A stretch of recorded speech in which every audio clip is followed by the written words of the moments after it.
too high multiple story, but the RRG looks terrible Correct. for Palantir too. Correct. Everything. This is, And the other day, I think that on CNBC, some analysts are saying that Palantir could go down to $40. That and is too extreme. But if Palantir goes to $40, and if we buy put, we're gonna make fortune. I mean, you have to look at this, that this stock had a massive run, right? So whatever this buy signal triggered back there is, you can see the stock, how much run the stock had over the years, right? So on September 10th, on this weekly candle right there, that's when the sell signal triggered against this high right there. So since then, stock made a move, made a pretty aggressive move back, as you can see, for the last 5 weeks. One, two, three, four, five. This is where the price did not make a new higher high. Sell There, signal there right is a here. clear head and shoulder pattern here. So the neckline is indeed like 60 something. I mean, you can measure, like you can do this. I mean, if you want to measure the downside, we can use the extension, but we have these prints right there. This is gives you the same print. So we're right there at that 135. So I'm just only taking these ones. Now, if you want to do just to measure the swing, that's a And the different. neckline is the April low. So you want to, yeah, 63 exactly. So now if you just, there's different ways that you could measure downside or upside. You can take the actual swing high and low and the lower high swing. So you can just use this high, you can use to this low projected from here, which is the lower high. So that gives you 100% is where it just at 138, 127, 122, 161 at 101, 200 is at 78. So you can just do that. So you don't have like, there's, when you run in projections and we're looking at retracements, it's all about which high and low that you're using because the number will change. As you can see, I just did this. So now if you take the 52 weeks low and the 52 weeks high, and then when you use those retracements, those numbers are going to be different. Those numbers are going to be different because you're taking a different high and lows. So so you have to I'd rather use 52 weeks high and low.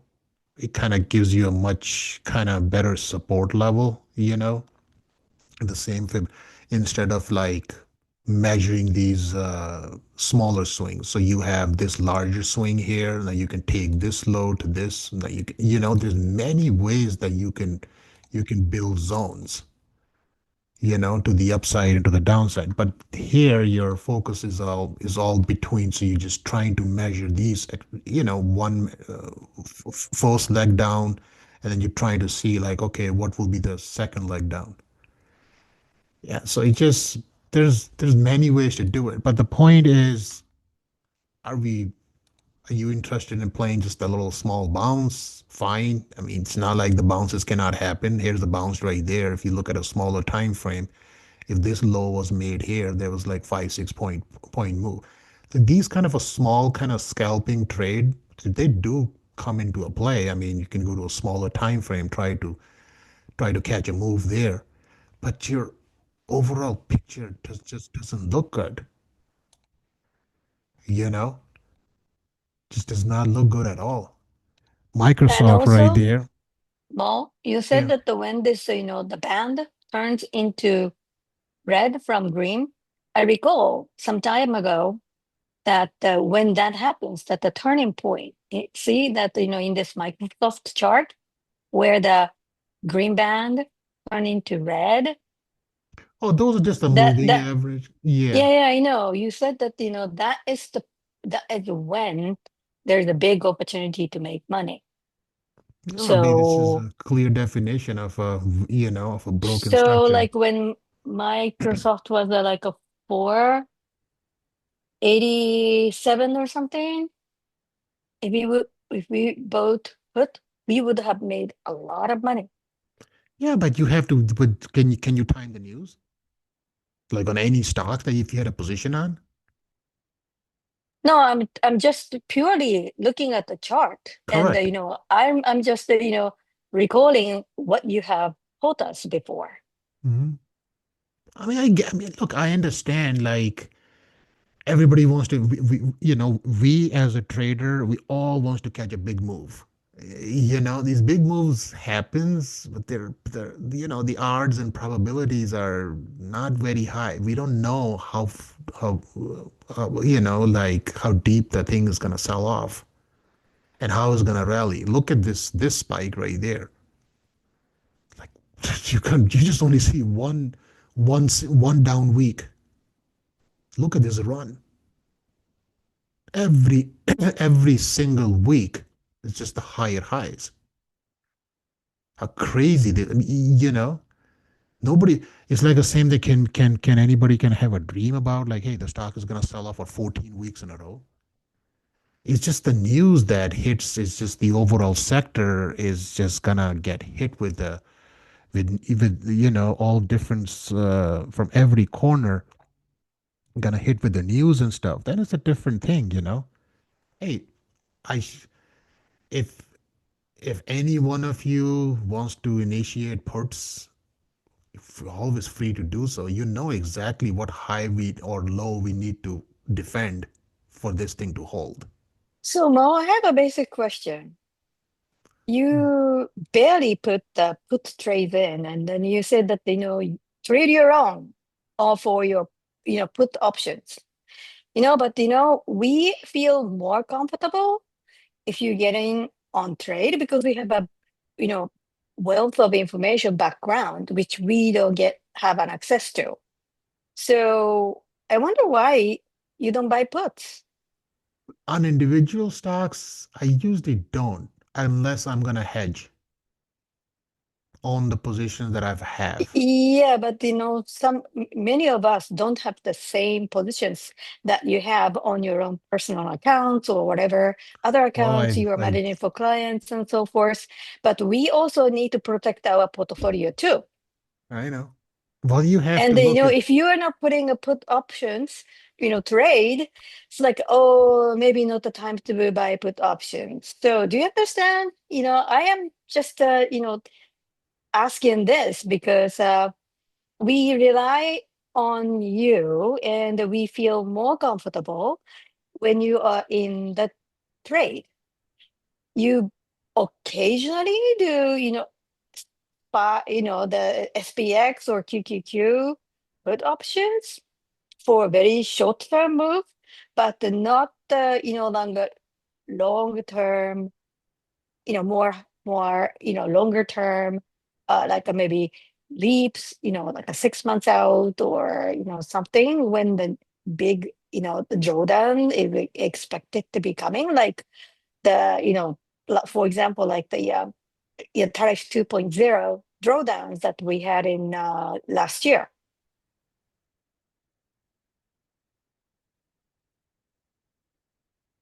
Look, I I don't. I mean, most of the time I buy stocks. Buying means like I'm trying to see if we could find the lowest entry possible based on the rotation and the buy signal, right? Those are always going to be the ideal purchase that you make with either owning shares or you just buy a leaps or whatever you do. I look at the overall depends on a stock. Okay, if it's a top leader, stocks like Nvidia, Apple, Microsoft, things like these stocks doesn't mean that they don't get us sell signals. They do, but they don't really give much to the downside. Yeah, you will see the weakness. It's not like if you're talking about a smaller, different stock, doesn't have that big of a market cap and stuff. Yeah, those stocks can get hit hard, you know. But being in a trade is a trade. I understand that we can position it to the upside, we can position it to the downside. Are we just gonna chase every single move? Okay, well, we bought them, then the sell comes, then we selling them. Are we just doing that? I mean, selling on the top like this it's not an easy task. It's easier to buy bottoms. When the price comes down here, the price can improve.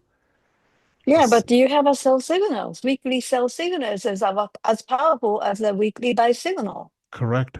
I mean, I So, know, but I don't understand. when we bought shares with a weekly buy signal, for example, with this like ABGO around less than 200, like 165 or something, we are lucky. But when the sell signal hits, we have to protect our position.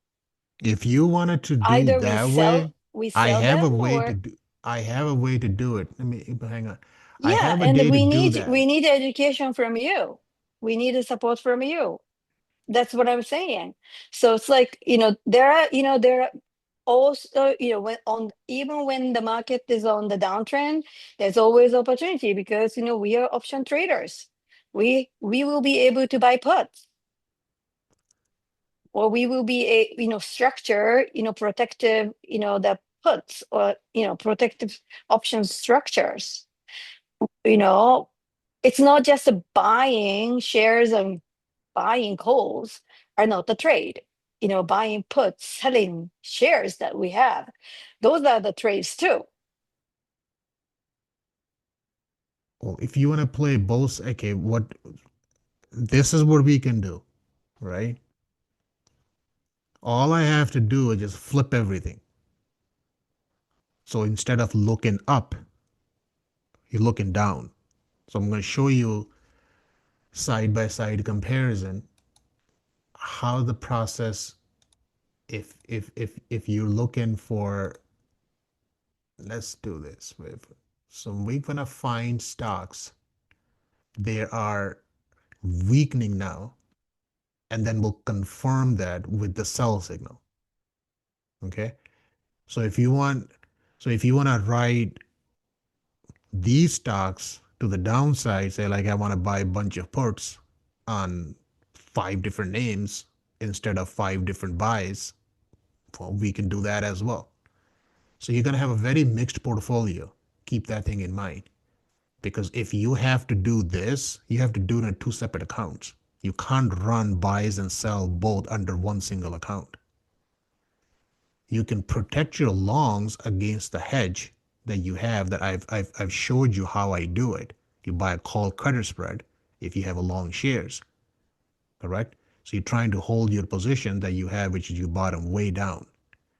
Now, if you wanted to open up new positions, now you have 10, 15 different positions that are working for a very long time that you're trying to see like, okay, I can get the upside, right? So those long exposure is working to the upside. And now you say like, I want to put five different stocks based on a sell signal to the downside. Yes, it is a one way of hedging. So when the market rolls over, those five per stocks is going to take a hit, especially like a big day, like when the stocks, when the overall market is going to tank, like, like NDX is going to go down 3, 4, 500 points. Just all stocks are going to roll over. So your longs are taking a hit, but those puts that you bought them, you know, they will they will offset a lot of the your capital loss, which is a paper loss until you physically close the position. So I can we basically it's not very difficult. I mean, all you gotta do is just flip the script. So now instead of looking for stocks that are moving up from lagging to to the improving quadrant, we just literally flip the script now. So instead of the ones that are moving and the rotating starting to rotate back up, These are the ones that already ran their course. They're rotating back down now. As you can see how it shifts. Now, these are the only names right now they're showing in the S&P 500. Okay, this is the full scan of 500 stocks. So how many of them are here? 27. Okay, so now you're gonna have to go one by one. Which ones are these? I have Google here, Expedia here. Um, we always look for the top ones. There's Tesla right there as well. We have LVS, Universal, this and this. So these are the only names right there that the rotation is confirming that they are starting to move toward the lagging quadrant. So we don't have to jump on these ones because they're too close to the benchmark. We got to go a little further out with the distance to see which one we can have more alpha, which one is going to have more potential to take a bigger hit. A stock is going to be further away from the benchmark is going to have the most alpha, not the one that's closer to the benchmark. We don't want to stay away from the center point. So if you want to go to HOLX, this is one stock right there. Like, okay, let's see if it has a sell signal. It does not. Whereas some, not even know, it's like a company got bought out or something. So let's find IBM.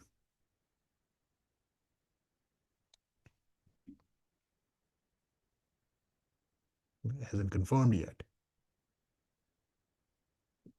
So you have to just go one by one to see which one you can find. HCA. So these are the ones that nothing yet. So when this rotation is starting to weakening right there, it means that your upside is not going to have much potential to run. It's just because it's starting to weak. So we gotta go through our RL here. Anybody can buy puts on these. There you go. There goes your sell confirmed signal. But that's the same trade. Okay, had a buy signal here. Sell got hit here last week. So this is the sell signal. Stock was down this week with 2.98%. Now this stock right there has the same rotation. The high goes up to the previous week, 377. That's going to be the invalidation point. Okay. And now you say like, okay, well, I'm trying to see how much the stock can come down. Now, do you know or anybody knows how much of the stock is going to come down over the weeks? We don't. We simply don't because this entire chart is blank. What will be a downside potential target? I would say, well, this is the full support right there that we had a little pin here. The second support right there is down to 302. So now you say like, okay, well, I wanted to write this thing down. What will be my trade setup? You buy one here, you sell here. This is your trade structure right there between this zone against this high.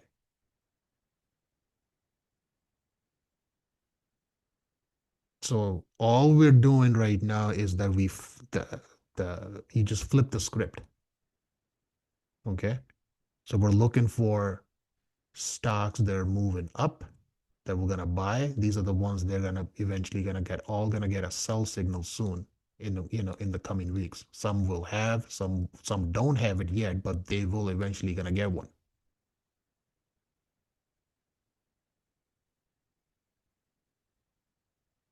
Yeah, Microsoft is just um, oh boy.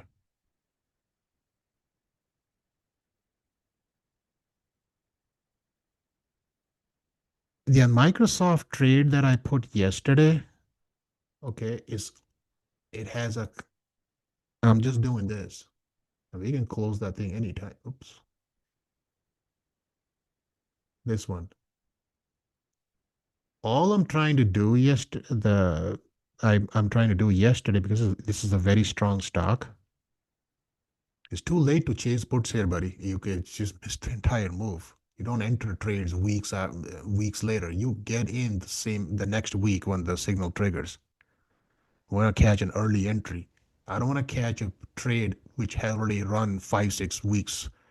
Um, since from the low or from the high. Those are late entry trades. You can get stuck on those positions, and those are just you want to catch them the next week. That's the main point. That's why Monday morning is the most important time frame for me, especially the first hour. I'm just running scans to see like, okay, what triggers, what didn't trigger. It's all based on Monday, and then I always watch the Friday close. Um, what I was saying this, so this trade that I put it yesterday, um, this area right here, this is 78.6. Okay, it's a very strong support. Okay, a lot of people they call like a smart money zone.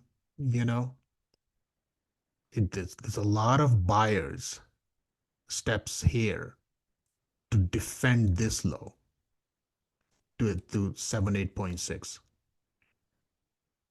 So I put a spread yesterday to see it had a little bit of a pull. It's you see like there. I mean, it has a huge candle down here. The stock was down what, 6.77% for this week, down 17% so far. So all I'm trying to do is to see if this holds, and in a week and two we can get to at least this 415 mark, which is 23.6. I'm trying to play this little small counter trend move. Okay, I know rotation looks horrible. I know it has a sell signal. Those two things are definitely against this thing, right? So stock taken a hit, as we can see, but it did reach a certain potential support here that it has. It can. I'm just trying to play this bounce up till here. So I don't really have to go out a very short time because it's always better to buy a lot of time, especially even if you're trying to play a bounce. It really doesn't matter like with when you structure a trade, it could be a 60 days or it could be a 90 day. It really doesn't make a difference. It all depends on how many deltas do you have on a spread. Okay. So it's just like all I'm trying to do is to see if it did kind of like a kind of it's showing some. It's too early to say, but let's see what happens in a week and two. See if we can get to at least 23.6 from here. I'm just gonna if that happens, I'm just gonna close the trade. That's it. It's not something that we can hold, and you're gonna have to size a little bit smaller when you're trying to be cute with these kind of entries. You This is the rule that you have to go by. I know how everybody positions. When you're buying something, especially on a big stocks, Nvidia, Microsoft, all these other ones, and you're trying to reach a certain, this is the most important zone right there for Microsoft. Okay, 78.6. It doesn't mean that the stock cannot come down a little bit more. It is possible. Then we're just gonna have to watch for the Friday close. This zone right here is gonna fight this low. I can assure you that. This is the decision right there. This is a last resort, they call it. If this breaks, there is a very high chance it's gonna go right down to 52 weeks low. When you break the 52 weeks low, your next extension is this over time. Because this once this breaks right there, you always gonna have a lot of buyers gonna come right here. Any close below here has a very good, this is the next extension over time. It can take several weeks, it can take several months, but it'll get there one way or another. So this is a small, like a counter trend move because it's a very strong stock. Is to see another week or two if we can. I know the if we can at least get to that 23.6, I'm gonna close the trade and move on. Once I will have this, that's not gonna come anytime soon, then we will have a much clearer path to the, then we can say like, okay, there is a good probability that, if that signal holds, that time the rotation will improve. Well, then we have a different picture. We don't have it yet. So every time when you trying to position yourself like this, don't size up trades. Same thing when you're selling a top as well. Because there's gonna be a certain fib that price reach is gonna back off from there. You see what happens to Bitcoin? 60,205. 60,205 when I was doing the swings, it's a 200% fib extension. When the price reaches that 200 fib extension, it's just not gonna slice through it really that fast. It's gonna bounce. It's a very strong fib, especially the 200 and 261.8. Always remember that. These two fibs and 261.8, you're not gonna break this that easily without any sort of a bounce, or either to the upside or to the downside.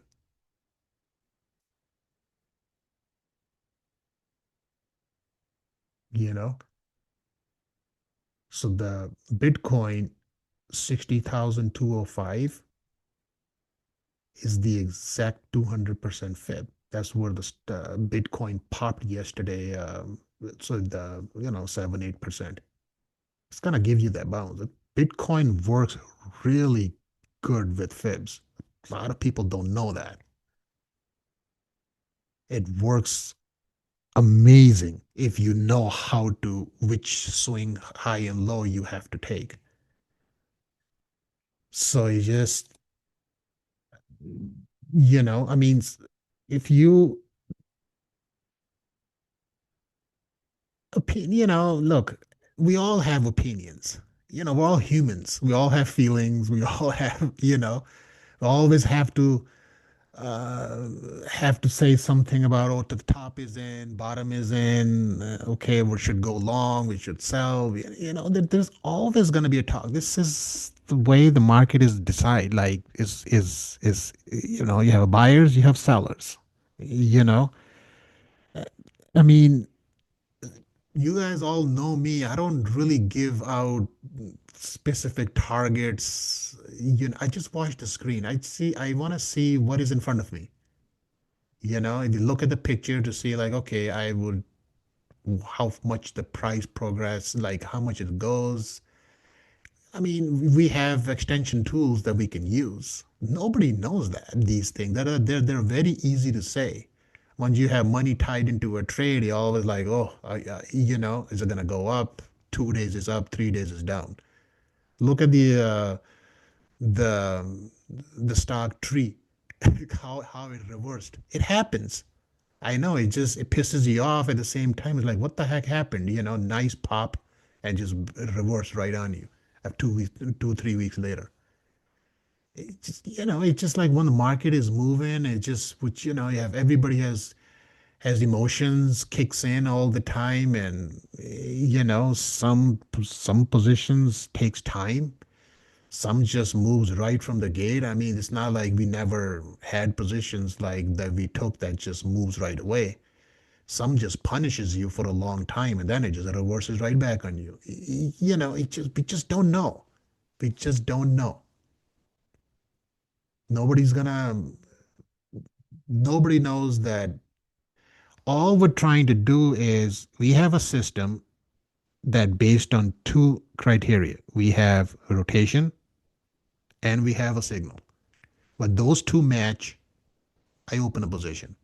If those two doesn't match, just sit back and wait for it. So I'm not gonna sit here and go through individual stocks after stocks after stocks. It's just to see like, okay, where do I find one? Where do I find one? I have this, it does all the work for me. It filters everything.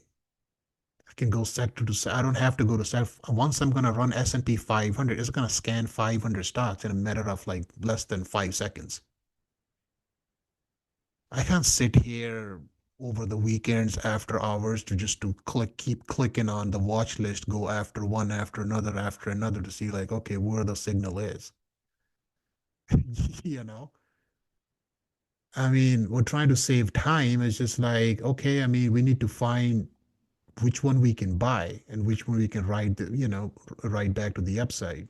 So like stocks are moving around this rotation all every week. Here, VAT. There's another one right there. So a lot of them will confirm. It's all it is you just flip the script. Now you had this big of an upside. What is this, Water Corp, right? So this Water Corp right there is right here. That is literally just entering the weakening quadrant, right?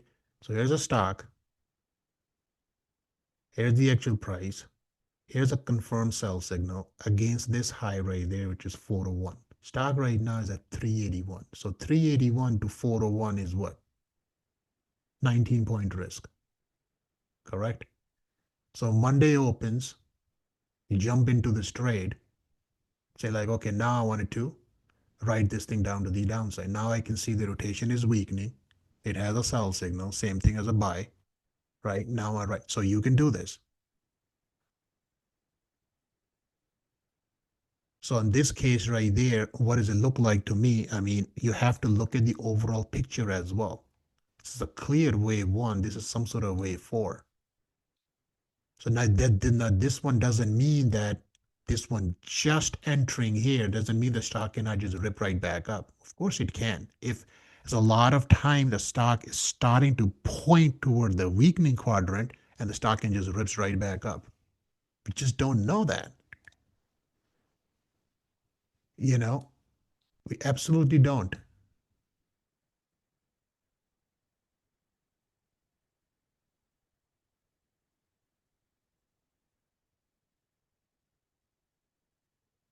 It's a game of probability. There's no such thing as going to be a guaranteed here. I mean,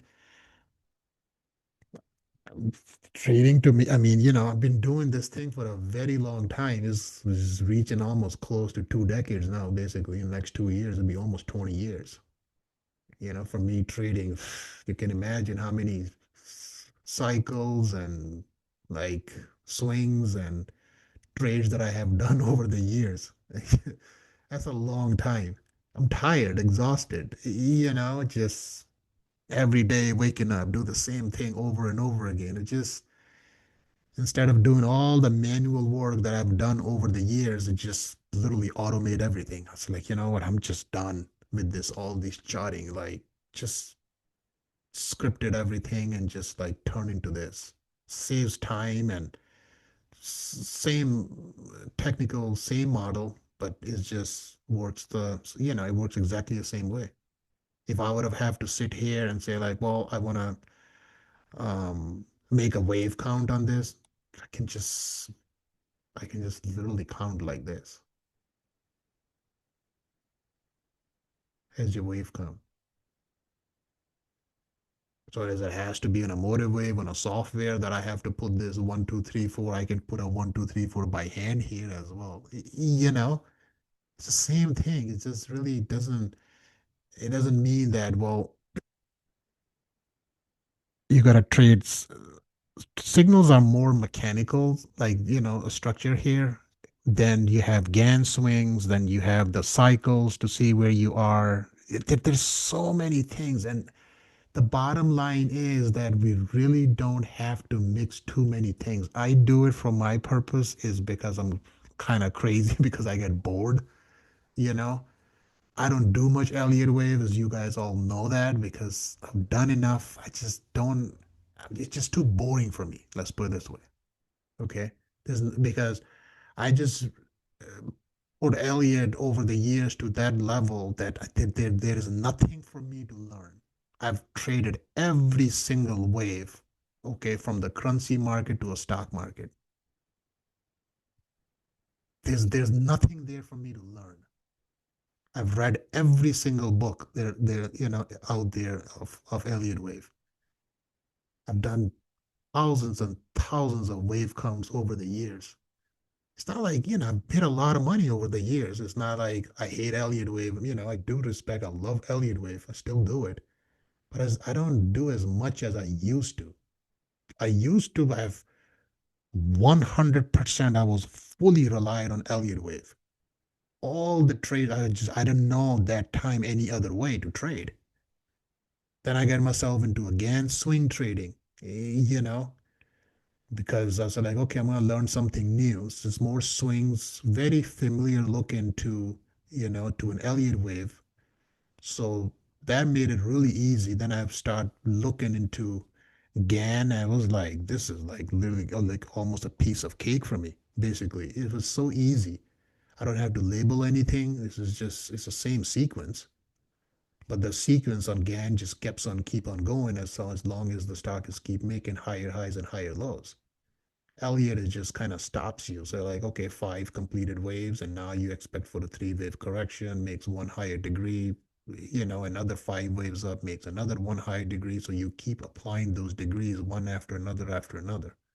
So it's a very different way um, um, of looking at uh, a price. But it all comes down to is one thing is how do you see and read the chart? That's the most important thing. And that comes from experience. More and more over the years that you're going to trade, you have to see, like, okay, what do I see on a blank chart? Whereas, there's many ways to look at this. This is a, like I'm counting this as a one, two, three, four, five. Okay. So you make a case here for an Elliott wave. That's one. Now you say, like, okay, well, I want to look as just the pattern. What do I see here? It's a round bottom pattern, correct? So when you have a cup like this, what will be the next thing you can expect like this on a stock is to form a handle, correct? So a lot of these the V now this is if you wanted to make a case for a cup and handle. That's one thing. That's one pattern. Second pattern is like, okay, what does it look like? Looks like a full V-shaped reversal. That's a second pattern, correct? So you have a high here, you have a low here, you have a full rally back up. So you have a cup, you have a V shape, you have a one, two, three, four, you have signals here. You see, I just named you five different ways that you can trade one single chart. Which one you want to adapt? Ask yourself that question. Do you want to be a pattern trader? Do you want to play the wedge breakouts? Which way you want to trade? I can show you any chart. Show me. I will give me a blank chart. I will show you two to three different ways how you can trade one single stock. A price, I'm saying, not stock, a price. You need to learn how to read a chart. That's the most important part.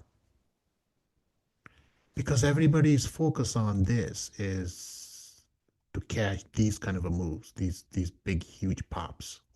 We don't know how the week is gonna go, how long it's gonna take.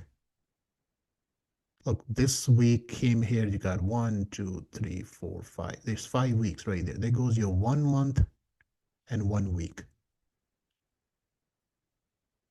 And then starts to get the stock, get the pop. Took 5 weeks.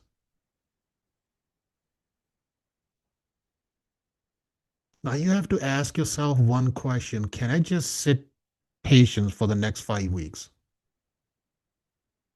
That I enter a trade that just has the stock is just not even moving.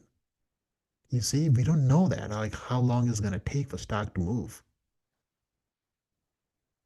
So when you buy time, it's okay. Well, you don't have to sit and babysit every single session. If you ask me, like I mean, I do watch, a 1 hour on a site and stuff. I really don't trade them much. I stopped looking at basically all these daily candles on day-to-day basis. If I just don't even look at them.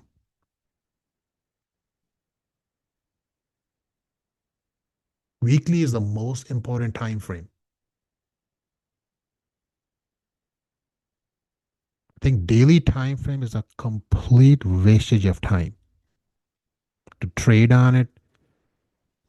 Signal fails often, and you just don't get the clear read. Daily can form patterns as well. You can have V shape, you can have cups and this and that. But the much clearer like picture to study a chart is on a weekly time frame. It cuts the noise, you know?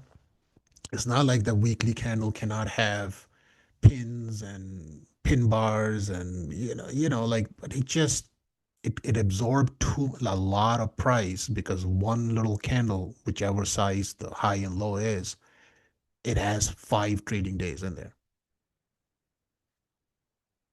Session is down 60 points. Tomorrow had a full reversal back to 100 points. That's all you're looking at on the daily time frame. When you come and look at the weekly, okay,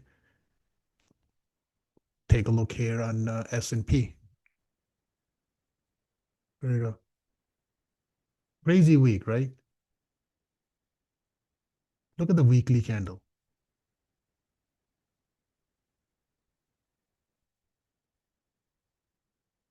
70, 80 point sell off, reversal of another 100, 125 points yesterday. Here's the weekly candle right there. That's the high, that's the low, that's the little buy right there.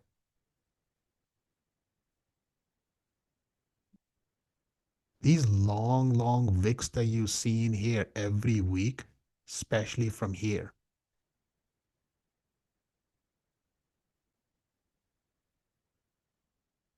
here.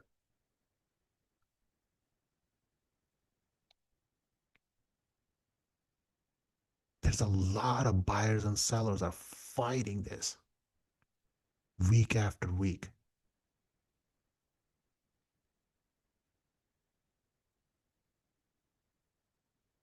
Okay? Too many wicks. When you look here, that's how the trend resumes.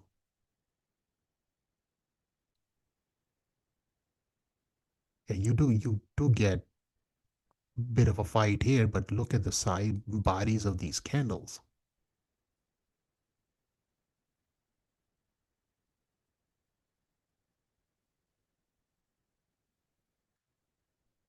Price is literally exhausted up here.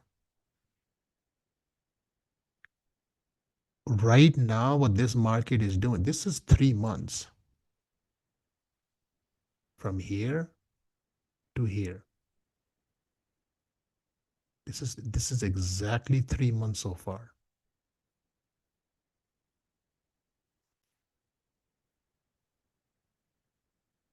Price is exhausted. So any kind of a dip that is doing coming is gonna be coming down here. It basically what right now price has to do is price has to chew time. It's not a price correction, it's a time correction. That's why these cycles here is going to show you all that what this actually market is doing. It's trying to absorb this into this run that it had from April low.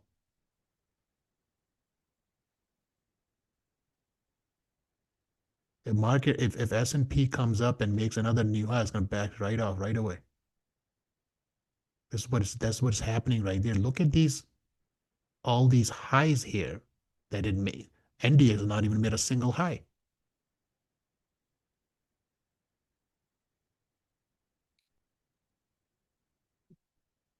Look at these highs. It's a lower one right there.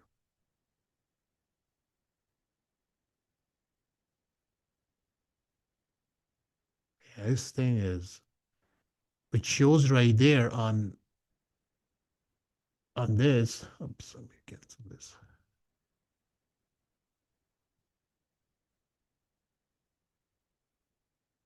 Where's my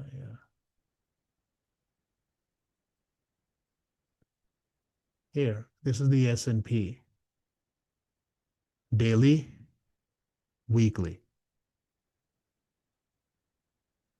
Focuses on what? Weekly. Which time frame define trends? Weekly. Upside is exhausted. It doesn't mean that it cannot go up.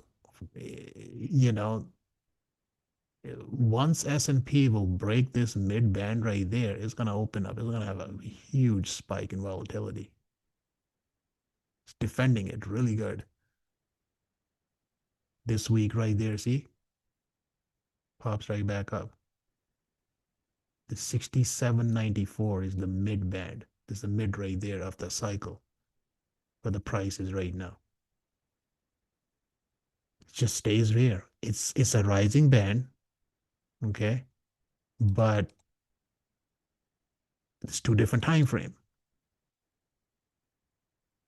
This month, this price is not going anywhere.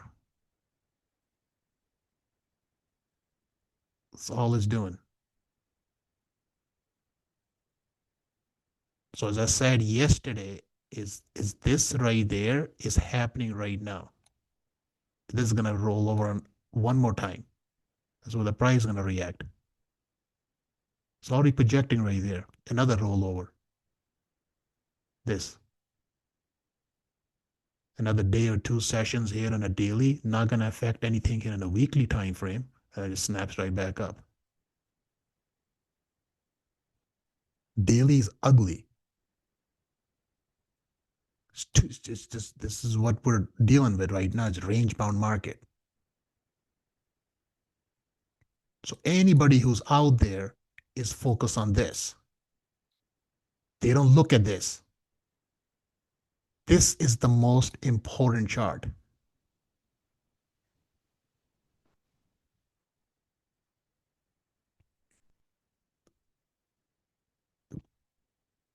This is 3 months. Weeks after weeks, these top signals are fighting left and right. It's saying to you is that cycle is exhausted. That means not the cycle, the price is done pretty much. But I don't know how many weeks that it will take for this cycle to reset. My market is gonna keep grinding up. Trend is up. Trend is not broken. What it will break once you're gonna see one of these red candles right there. That's gonna be gives you the confirmation for the swing to turn direction. Swing is to the upside. It broke here. It's all green.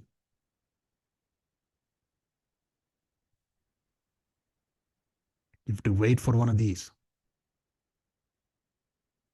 Once this will trigger, I will de-risk and I will position everything to the downside, especially on the S&P and stuff.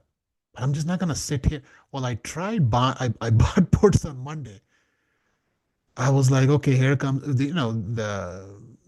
because there was a sell signal triggered on a daily time frame. I was like, man, it came after such a long time. I jumped on puts right away, and what a couple hours later or so got clipped. So that got stopped out. And then we took another plunge right there for the next 3 days. I was like, what the hell? I mean, it just that signal just didn't hold. So I cut the trade and there goes 3 days of sell-off and here goes a reversal yesterday. So now if you notice this is what? Price came back, put a low right there, what the low was, right to the mid of the side, weekly. So do you want to marry this or you want to position from this?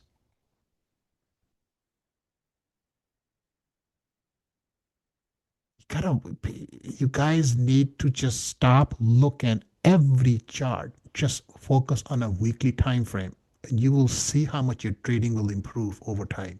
Buy time. If you only buy shares, Okay, just stop looking at these daily charts. Too many whipsaws on a smaller time frame. Swing turns.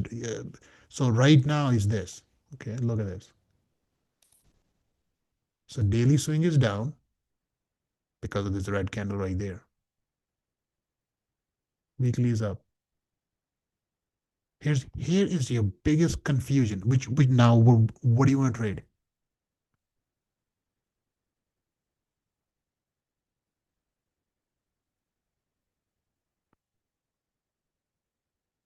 Two different cycles,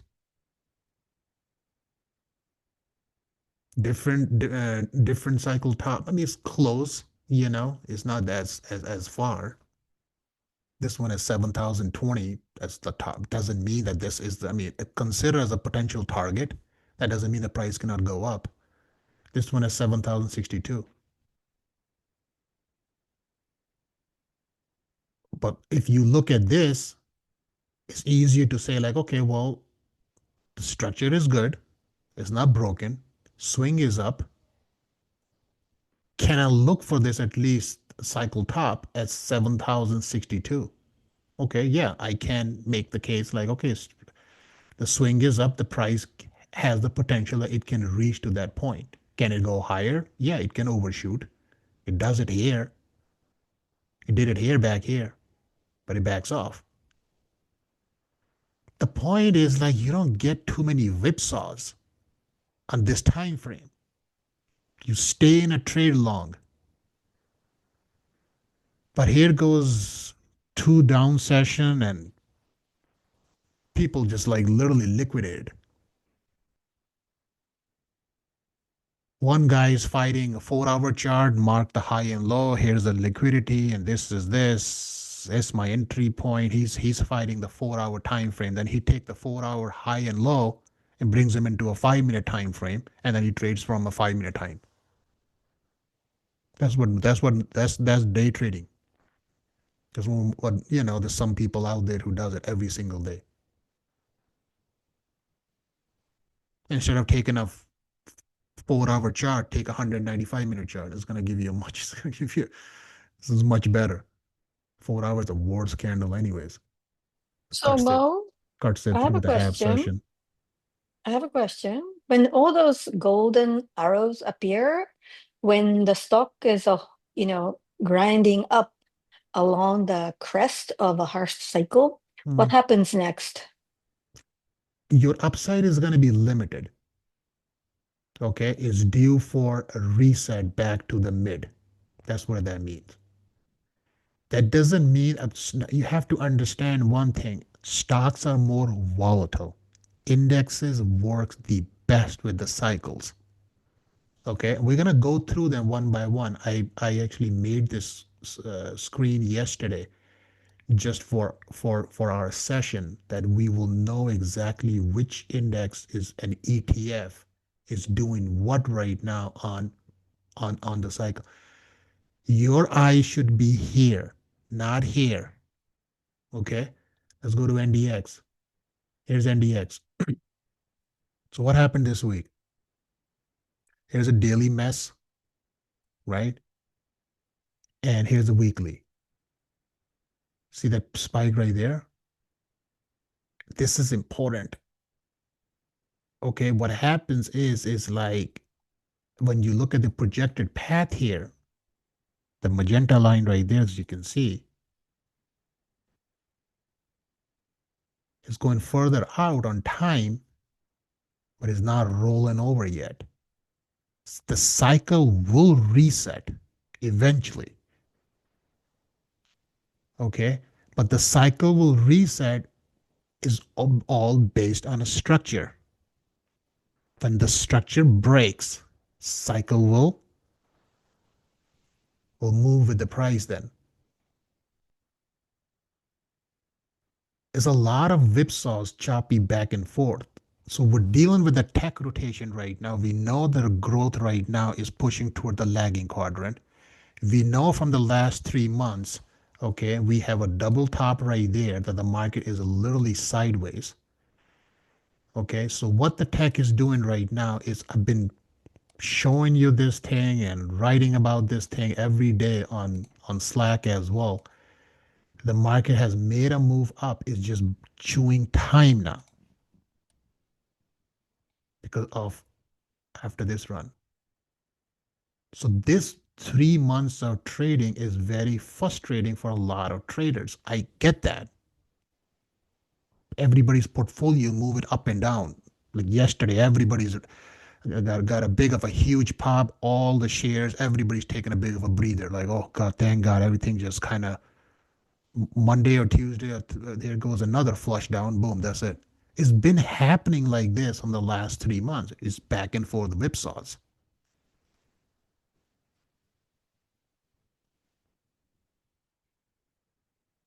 When price runs too fast, it reaches a certain point, then it has to wait, meaning that it has to catch up with the time. It's very important. And it's pretty good how exactly a cycle works. It's pretty remarkable, I would say. Not just, the guy who invented this thing was not even a trader.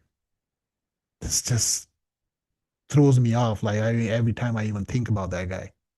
Guy was a NASA guy, was just brilliant minded mathematician, like how he counted the number of bars with, how to how actually the price behaves around each cycle. It's pretty remarkable. Very impressed. But it does kind of gives it, the main point comes in if the structure is alive or not. If the structure breaks, yeah, look right there what happened.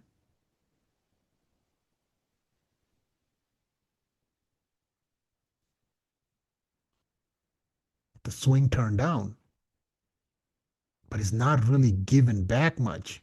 You see, as you can see, because the value rotate back up. As a matter of fact, I can just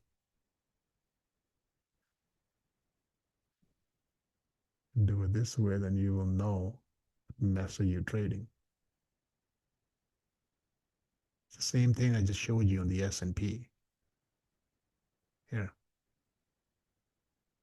this, okay, it confuses the hell out of you. You can't trade like this. You need to focus on a one time frame only. So my point that I was trying to make is you have to see the difference here. Here's a swing here. Look at the difference. What do you want to trade? You tell me. What looks clean? Where do you feel more comfortable? Say like, hey, if I would initiate a position on this time frame, I would be more comfortable. Say like, okay, you know what? I'd be better off holding this thing long enough based on whatever the direction of the swing is. Or you want to go through the other one. Down 4 days, here. Down 4 days, up 6 days, down 4 days, up 6 days, down 5 days, up 6 days, down 6 days. What do you think this market is doing? 5 down days, 6 up days, 6 down days, and here we are.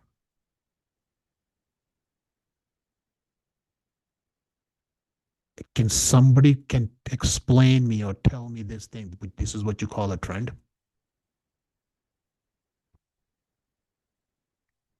Does this define market tops?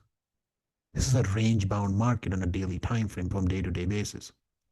5 down days, 6 up, So what we did here,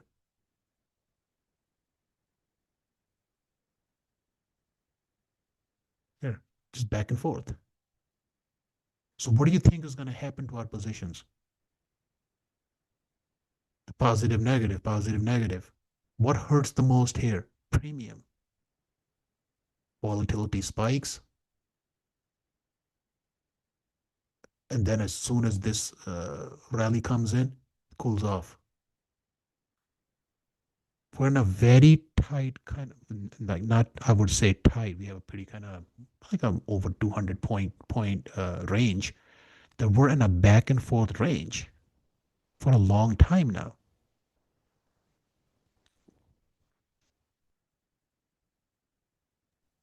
Mo, What do you see?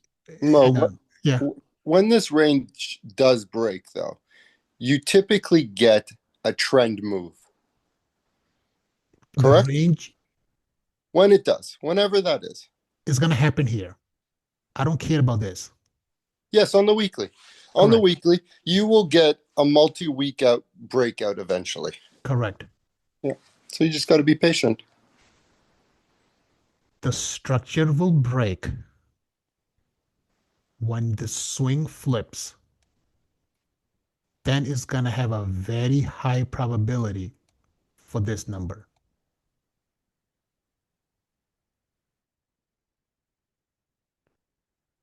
Okay. But this number can change. It's not going to change much. Okay. Because the cycles are not designed to change every single week. They move, or daily will move a couple more points, but weekly hardly shifts. But I'll find out on Monday, when the Monday opens, because it only moves on Monday at the open. Because on a weekly time frame, daily is shifting every single day.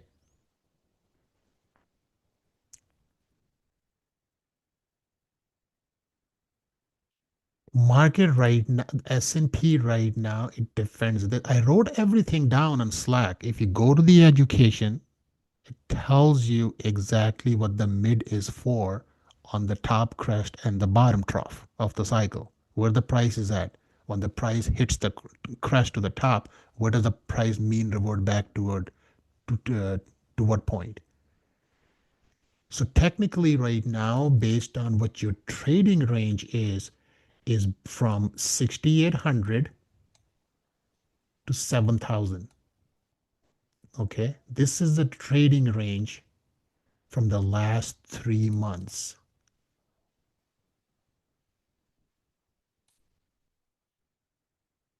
Okay. So this market right now from the last 3 months, which is one full quarter, is in between the 200 points. Because 7,000 is just the number that everybody was chasing since December. A lot of people loaded up on a 7,000 calls, okay, because they're hoping for the Santa rally is going to come right after Christmas. That didn't happen, okay, because everybody was positioned at 7,000. But then after several dips back and forth, and then it finally made to 7,002. That's the all-time high, right? That happened last week. This week was just, as I said here, 6 days up, 6 days down. Look at this, 3.1, 3.2. This is not a trend. Trends are directional. They move either up or they're going to move down. This is a range. This is back and forth range. 6 up, 6 down, 5 up, 5 down, 4 up, you know. So when you trade this, especially with options, it gets hurt the most. Why? Because the premiums.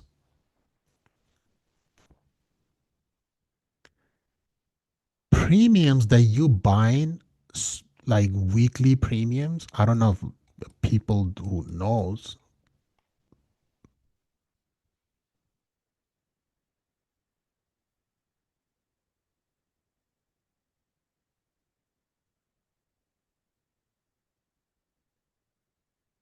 When you buy an hourly, sorry, the I would do per. All these weekly premium, you want to go out 3 days, 4 days, 5 days, 6 days. Okay. The premium that you're trying to buy is losing premium 5 to 15 cents every hour that you hold in a position.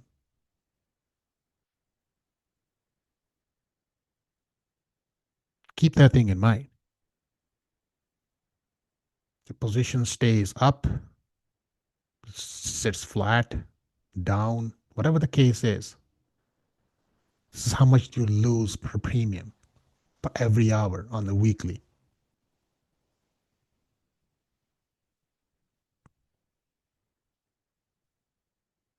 People don't see these things because they're so focused on catching a big move every single day. They just everybody wants a big, huge move to happen as quick as possible.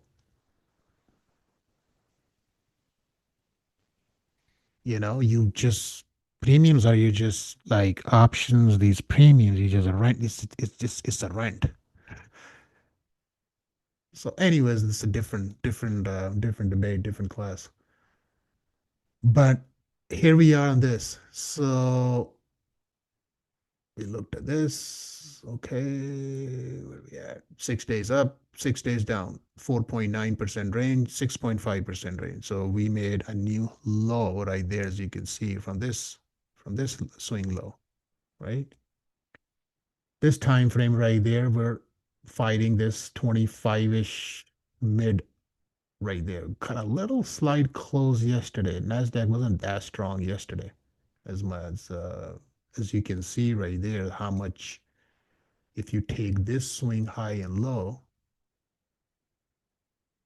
Watch this.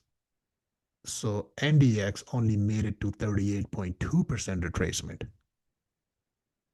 as you can see. Now look how much the S&P rallied. This sucker went all the way to over 61.8. You see the weakness in the tech side. NDX stopped here. S&P went all the way down here, up here.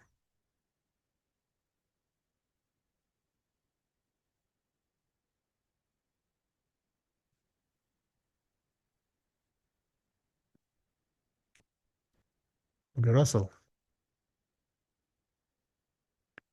Downswing here. Swing is here, you see. It reached on January 16th. January 23rd, the next week candle got a huge spike right there above the band, backs off. Indexes has much cleaner read on every cycle. Second week tried really quite close to it. I mean, the cycle band right there is roughly at 27. So the high is 27.35. So now it's trying to make a comeback here. But again, we have it's still it's not as weak as NDX, and S&P is almost 1% right now anyways. So as you can see right there on the S&P, see, it poked the mid band. This one did. This one did not. So what does that tell you? That small caps definitely has better strength right now, right? Compared to the tech. Tech is more weaker, showing weakness.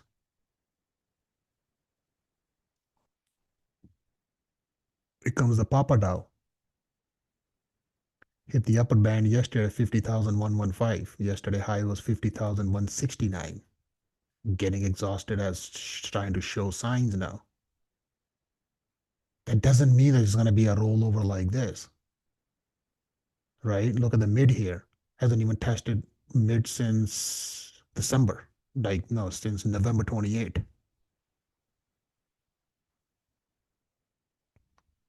Talking about value.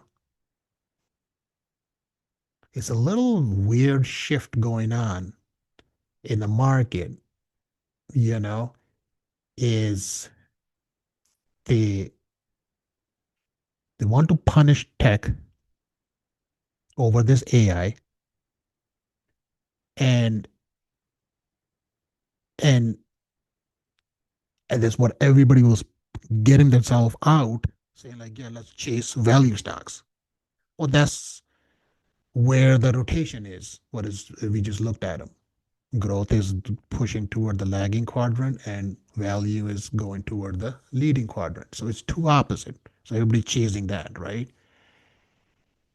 It's not like that we don't or you cannot make money on the value stocks, but the value stock doesn't move, it doesn't have enough potential growth as the growth stock. Growths are more high beta stocks, right? That doesn't mean it's not going to improve. I think this market right now is just it's I've been trying to show this thing on Twitter to some people who are trying to oversize and trying to fight this thing. It's not the market is not making higher highs. Yeah, the structure is not broken.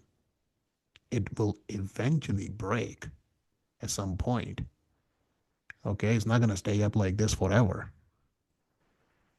Our job is not like sitting here calling tops and bottoms. I don't do that. And I really appreciate nobody would ever ask me that question either, because the most annoying question. We just look at the screen where we at. Okay, it's a grind up. It's not something that it's coming like this. Okay, so he made a really nice move and it reached to a certain, because a lot of these, as you can see, where the price is right now and where the crest of these cycle tops are almost there. So what is the market doing right now is chewing time. What can happen next? If the structure breaks, that's when the cycle will reset. When the cycle will reset based on when the broken structure, we're going to have the picture in front of us. In the meantime, I'm not going to sit here or telling the world or anybody, oh yeah, this is the top. That's it. Let's start buying puts and stuff. That's just pure nonsense. That's not how you position. We're in a choppy environment, okay, since the beginning of this year. It's just back and forth whipsaws. I happened to find those 15 stocks that I did. That time the rotation was much better when I ran a scan. So I picked up like, okay, I'll pick 5 here, 5 here, 5 here. Let's go on this one for now. This has a confirmed buy signal. 3 of them failed. Fine, got stopped out, no big deal. 12 are still working. So I put all those trades on. Anything I see doesn't mean I'm going to jump on all those. I'm going to do the same thing again. Okay, I think this is the best way to trade. Weekly rotation, pick 5 in small cap, 5 in mid cap, 5 in a large cap. Now you have 15 stocks. 15 stocks, confirmed rotation, confirmed buy signal, let them work. Those are the ones you don't have to babysit either. You can have a life, move away from a screen. You don't have to sit, just watch. Signal is holding. Good. I'm holding a trade. Rotation looks good. Okay. Hold it. These are all right there, like which I have right there. They were way down here when the scanner picked them up. And now they made their way. 3 of them are gone. So I removed those ones. These are the ones that are still open. So I'm gonna do more. So you have to give me a little time. Can't just make everybody throw money here, throw money here. We want to buy puts. We want to buy. You gotta slow your horses. Nothing is, learn to have a little patience. There's tons of stocks, hundreds and hundreds of stocks. They're coming this way as well, but they're not ready yet. If I'm running a 500 stocks, okay, what is this one? So we did the softwares one here, and then I'm going to show you this so you will see exactly. So we did this. Let's do the northeast. It's 500 scan. Wait, took 6, 5, 6, 7, 8. There you go. 24 names. What does that tell you? It just took like what, 5 seconds to scan 500 stocks in the S&P. Look at the rotation right there. This is all it is. 24 names. So where's the other 477 stocks? You think they're not going to come?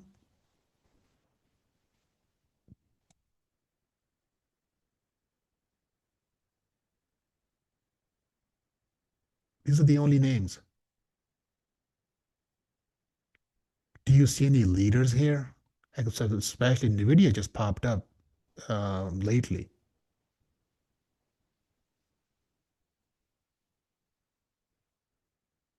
Looking because the earnings are coming up.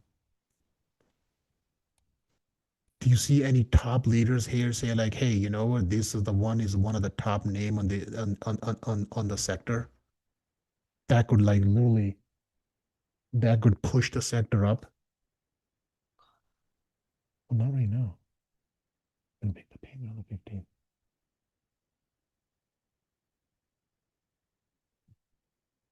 So this one right there is you can these are the only names. There's MPC, ALE, whatever, these ES, Jacob Solutions, Energy, United Rental, GPN, ETN, Tractor Supply, Craft right there, GNRC.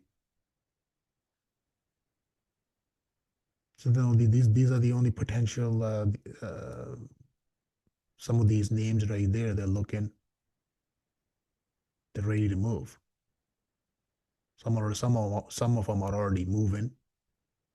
The ones that you're gonna take is gonna have earnings. You don't even earnings season is just slows you down because every position here that you're gonna open now, okay, well you want to buy NVIDIA on Monday, okay, well then you can deal with the earnings the next week and a half. So you're comfortable putting $2,000-3,000. You don't even know which way the stock is gonna move. Some of these stocks are moving, like MPC, right? That's all. That's how I find trades for all of you, or for myself as well. Here, MPC confirmed buy signal. Got look at the pop right there this week. Confirm the rotation is confirmed right there.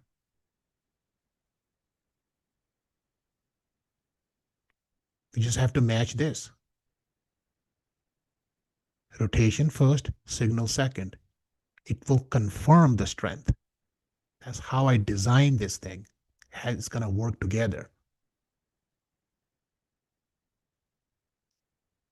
But that doesn't mean that they don't fail. Well, they will. I mean, trades fails as well. But we're gonna win most of them. Don't worry about that part. So there's more. There's TT right there. Yeah. I mean, again, I mean, you have to go through train technologies. Like you have to go through to see, like, okay, when do they report earnings? Rotation looks promising. Buy signal looks promising here as well. Like, okay, there you go. You see, it's gonna match. So all the next 100 trades plus that I'm gonna trade this year, they're all gonna come the same process that I follow over and over again. It's a very boring process, if you would ask me. I run a scan there, took me 5-6 seconds. Then I just go through a ticker one by one. I just put them here to see like, okay, which one has a confirmed buy signal with the rotation. Open the trade.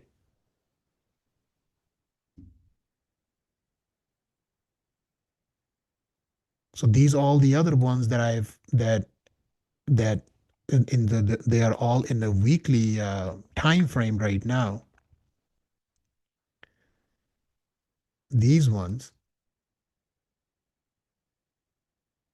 okay, these all of them PRG. This is small cap. This one I took a $700 loss.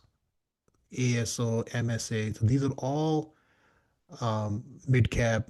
So I'm gonna do the same thing like this instead of chasing one or two or three, like whichever the stock, like the trading like individual names. You rather it's much better to trade a sector like this. Okay, it averages out.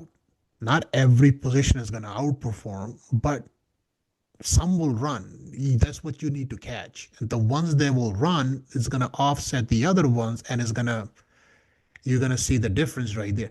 I know this thing right there back on what, on a 26th or something. It was down like, it was up like 5 grand. And five went up to almost 8,800. That 8,800 yesterday went up to almost 11,500. See, it compounds over time. I have all of them because some of these companies I don't even know, trust me. But they just all showed up here on a scanner right there.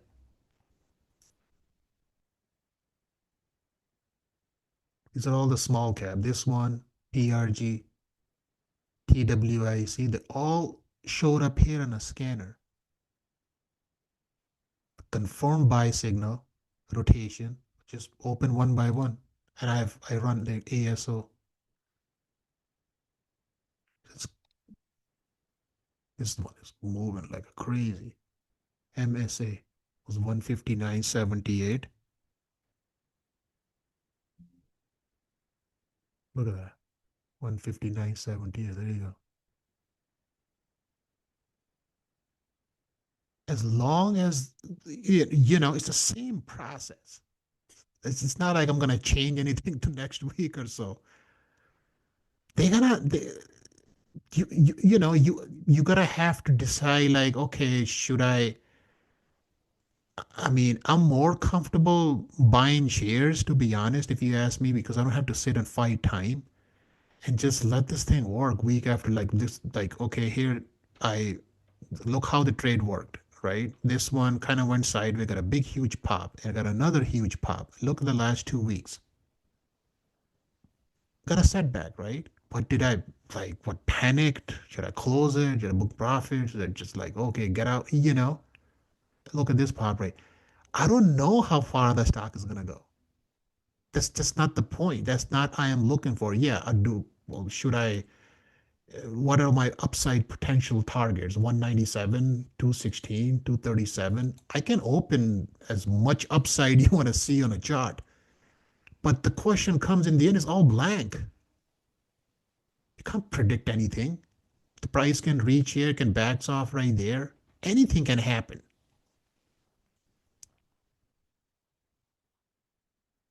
I'm gonna keep doing this.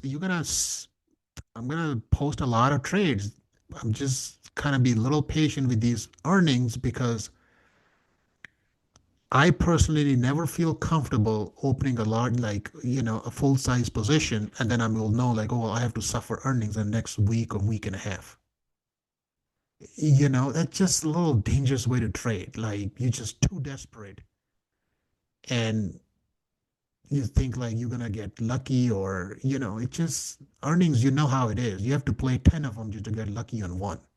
That's how you trade earning. That's how it works. It just it's the same process. It's nothing has changed. It's easier to do it that.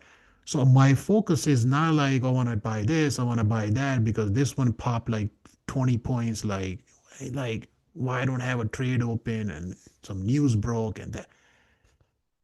That's just it's not here. But the point is that there's what 23 stocks they're showing here right now at the moment. Okay. There is 480 stocks that you don't see it here because I filter them. They will come here.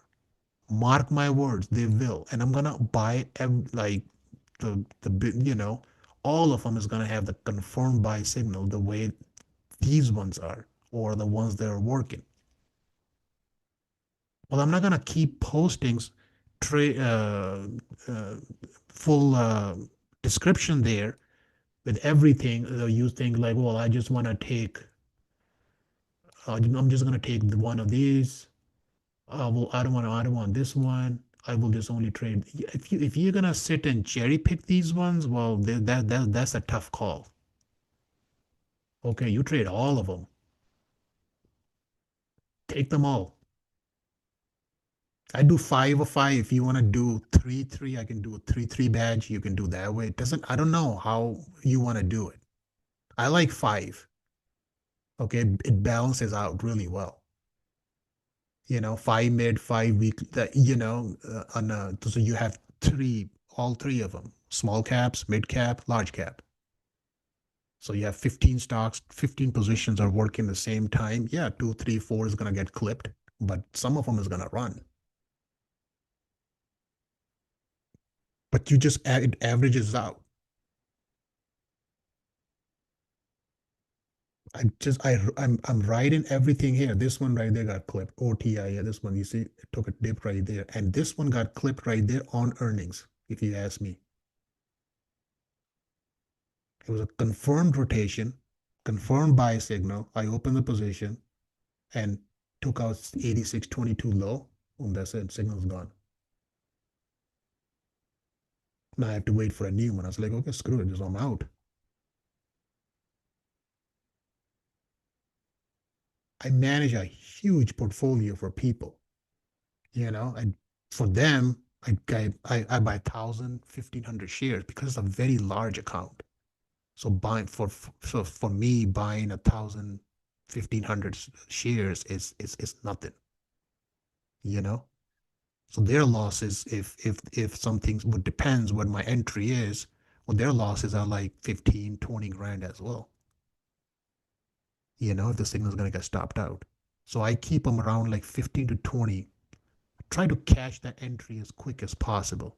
You don't want to take a higher entry because you're gonna have a much wider invalidation mark. You have a bigger risk that you're taking to the downside. But some of them, you know, they run 30 grand, 35 grand, 40 grand.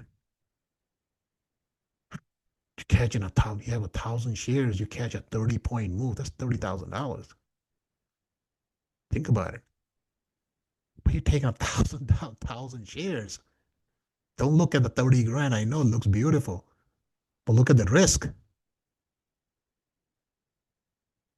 So when you add up 15 positions and so, yeah, you won't gonna be a month, you're gonna be at 200 grand. It all depends how you size it. Okay, I mean, nobody's gonna make the decision for you. I mean, you want to buy 50 shares, put 50 across all the way.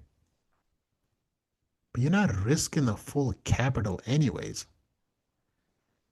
You know, if I buy 1,000 shares on a stock that costs me $200,000, okay, if the invalidation mark is 15 points, if the cost is 200 grand, that 1,000 shares for 15 invalidation mark is at $15,000.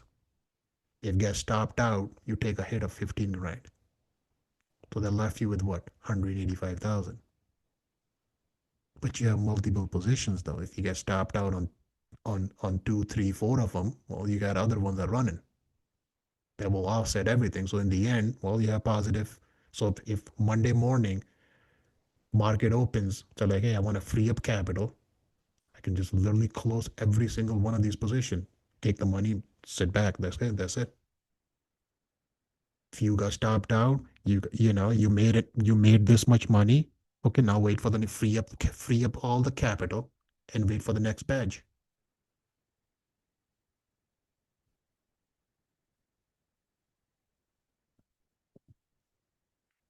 A lot of decisions you make in a trading. Um I don't rush when it comes to trading.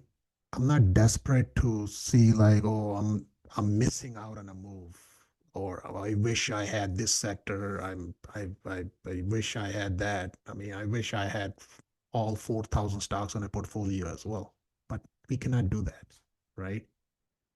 Everybody wants like, I wish I would have this, had such a big move. Your turn will come. Don't be desperate. Not every trade has your name on it. It just I don't look at things most people do. My turn will come. You think I'm not going to be able to find trades for all of you over the years? But we don't trade enough. We should be trading every direction, every way. Trades will come. It all comes from here. I know the rotation how it works. I mean, I've been used to seeing 100 plus names here. Okay. For the last couple of weeks, I'm looking at 20, 25 names. This is a joke. It's very tight. So there are some names here like they're they're moving.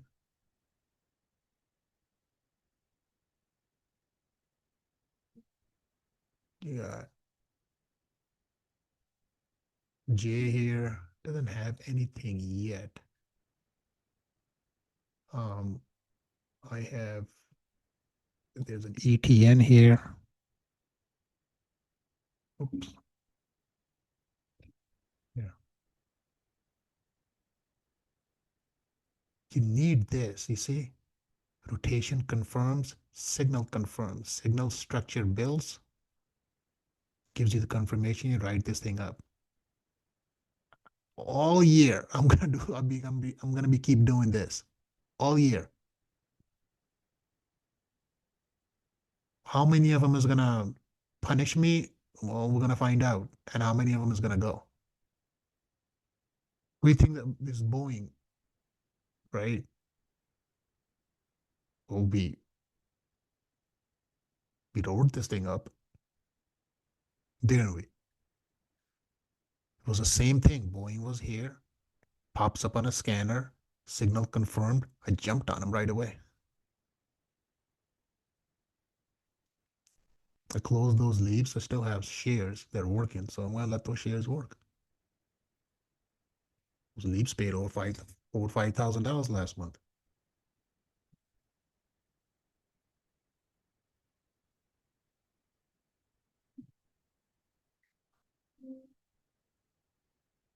KHC right there doesn't have a confirmed signal. It might come on Monday. There's one right there, KSC Craft.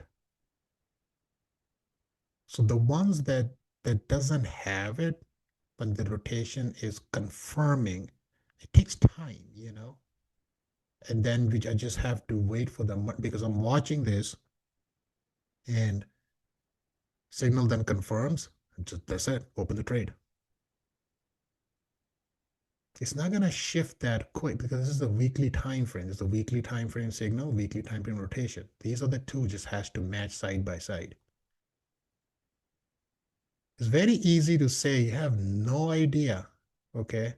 No idea how much time I have to spend on this thing to can fix this thing the way I, as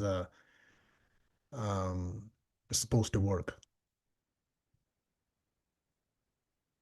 It's one of the most difficult scripting. Oh, you know, it's just these turns that you're trying to adjust, these angles, ratios, momentum. It's just, look, ratio 90.5, momentum 99.9, angle, the angle right now 269 degrees. ROC, distance 9.53. The 9.53 is from the center point.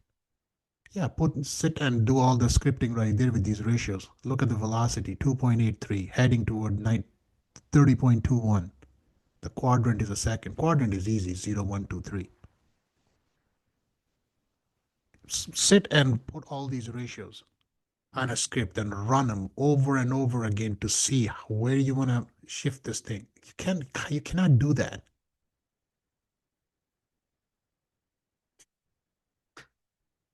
I'm not saying that it's impossible to do, but it's not gonna, you're not gonna figure this thing out anytime, it's gonna like in a matter of weeks or two. Take months. Change it here, change it because it's all based on my settings. If I change the script, I change some of these values, it will show you different results. Keep that thing in mind though. If you type the script, it's going to show you a less result. If you widen up the script, it's going to show you a much wider variety. So which way you want to do it? Over the year, when I back testing everything, this is the comfort zone. This is what I want to keep things. I know where things matches and where it should work from there, and just work from there. I can lose this thing. Now, if I want to see like, okay, if you just want to see a default settings of, let's do 50, just be smaller. let's say 50 stocks.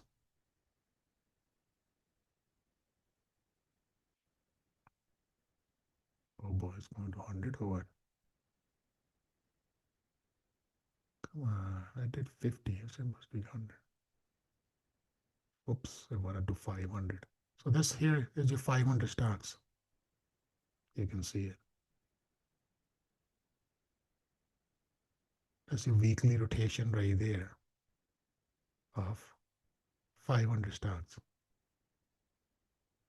Full galaxy. What do you can you read anything? I mean, you can try to hide something if you, I mean, oops.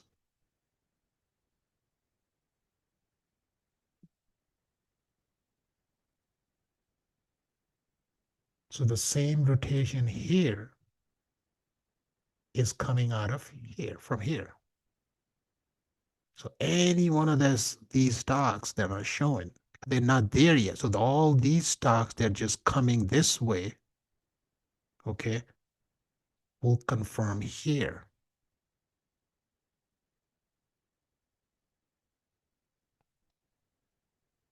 It's very, very important.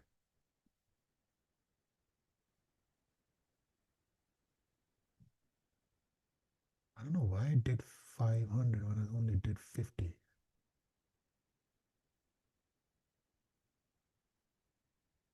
let's do 100. So that's 100. You can at least see something. You can do 50. Let's filter it out to much bigger market cap companies. There you go. This is 50 stocks,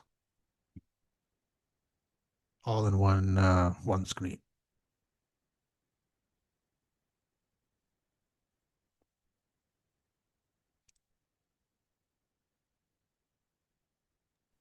You So need financials are doing expected to move to northeast. some of them are, yeah. Financials. Yeah. We'll go through that. I'm just showing you this rotate. Yeah, yeah. Some of these are Look, Mo, DRKs here. look at This is the one, huh? the regional banks have been ripping of late, the small guys. Yeah, those are all in the Yeah, on the yeah, rat house. you I had call them. it. I gotta go to a 1500. The 600. 600s are the one that actually makes money. Okay, these are the small, the S&P 600 small cap. So if you want to go to the regionals and stuff, they're gonna pop here in 2000 scan. It's a massive scan. I mean, we can run it. No, I'm gonna open this. Yeah, it's just about a scanner of. Oops. We're gonna do 3000. It's gonna pick a lot of those illiquid names. Here's 2000 scan. It's still actually doing pretty good. It's gonna be a lot of names, but then a lot of these stocks, they're just not gonna have enough liquidity. They're just gonna have to buy shares. I know you do shares most of the time anyway, so um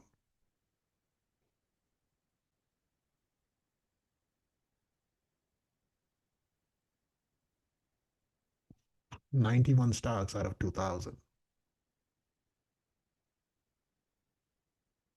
so there are some names here. Okay, let's do by sector. You want to focus on finance. Finance, we have healthcare, real estate, semiconductors. Here you can do SIVA.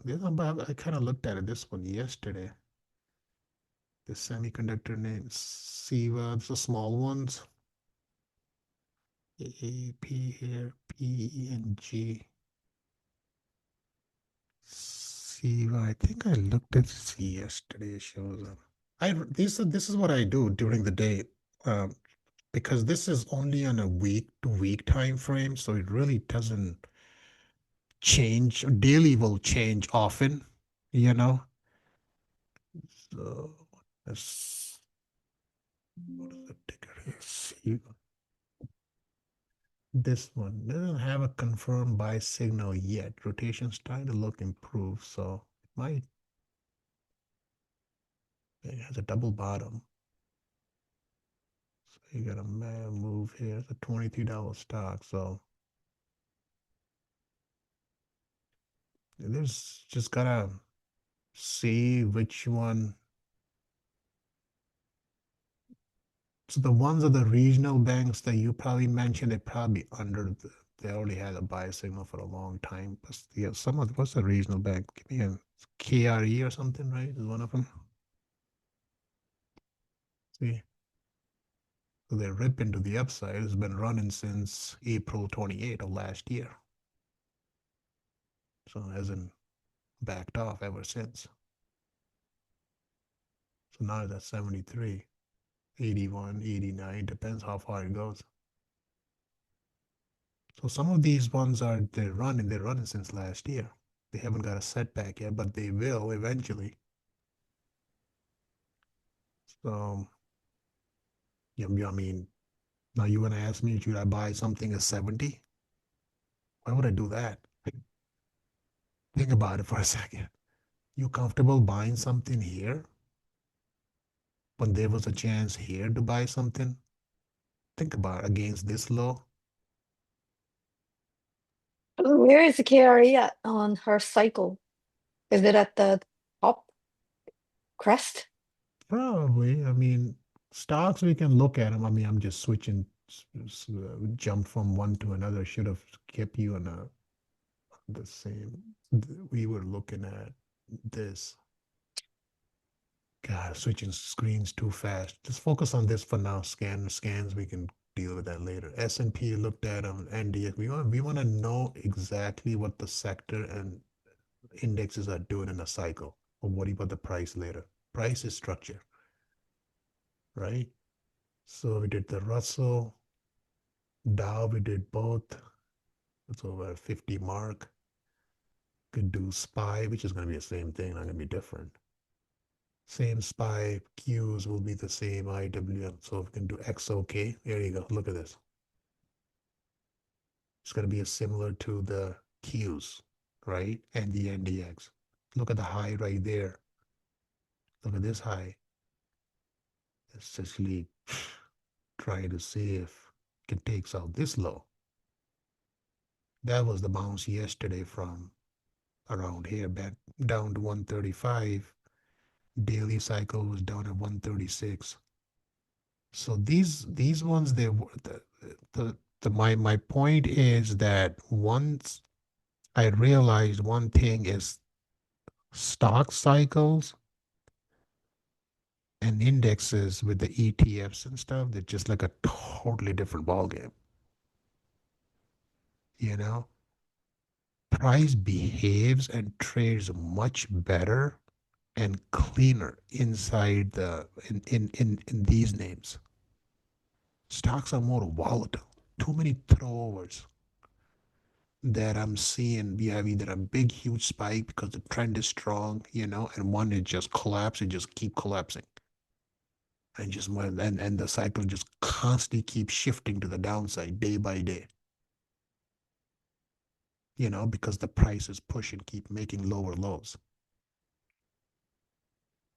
These indexes and ETFs, they're much better, way better, give you a much cleaner read.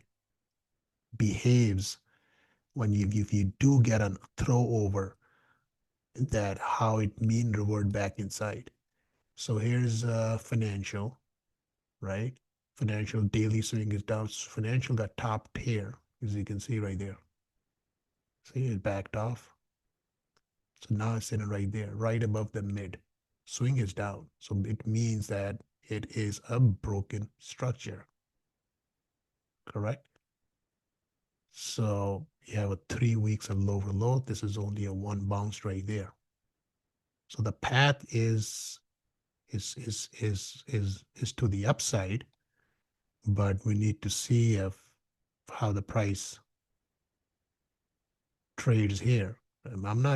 I care less about this. I only always focus on this part. Okay, as a matter of fact, we should be I should have been showing you this way. Show this way. It's much better.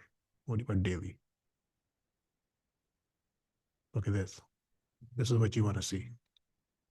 Cycle top, mid, and lower band.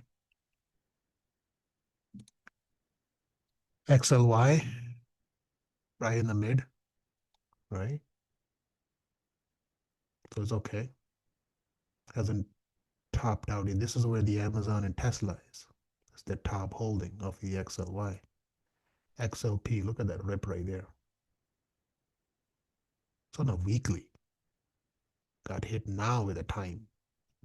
This is, I don't know how many weeks it's going to take for this thing to shift back up.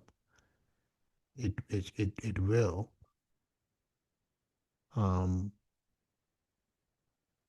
So this one, consumer staples, is on a massive run. Energy got a big, huge throw over here as well.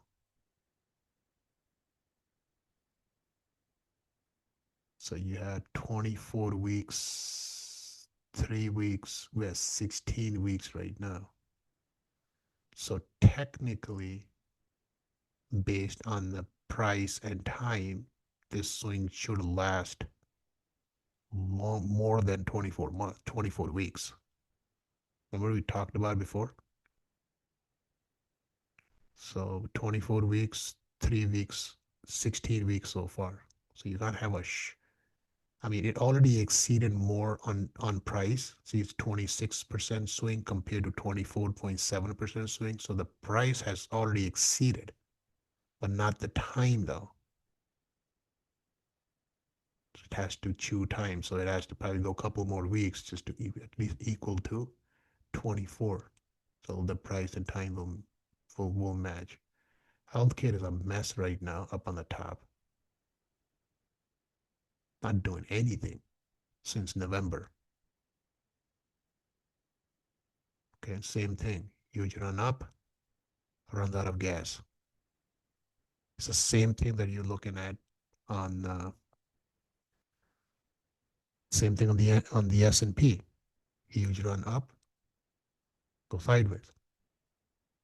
This nightmare right here is the most difficult to trade, right? So you can just easily, I don't know, some sort of fourth wave is just chewing time. They can expect for a fifth. So the band is definitely rising, as you can see, which is always a good sign. So what is that? What is it shows here? Price is catching up with time.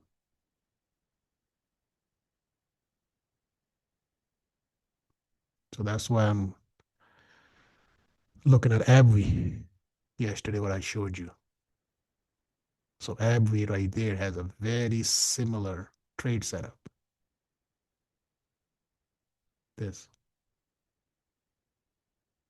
The same thing what I was doing it here. Here.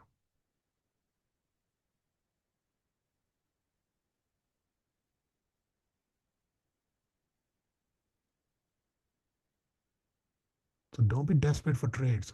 Trades are coming. Learn how to be patient. Industrial, this week got a throw over here. So industrials are definitely because of the caterpillar pushing this thing. You know, the point is, first thing you look at, what is the direction of the swing? That's the most important. The why? Because this is where the structure built or breaks. And where you are on the cycle. That's it. Material, throw over. I mean, if we have not seen any weekly downswing, correct? I don't think so, except for this. This one's S&P is a 100 and SPY, Qs, IWM, technology. Financial is down. Yes, that was the one I looked at. Financial, XLY is good. Energy is fine. Healthcare sideways. Industrial is up. Material is up.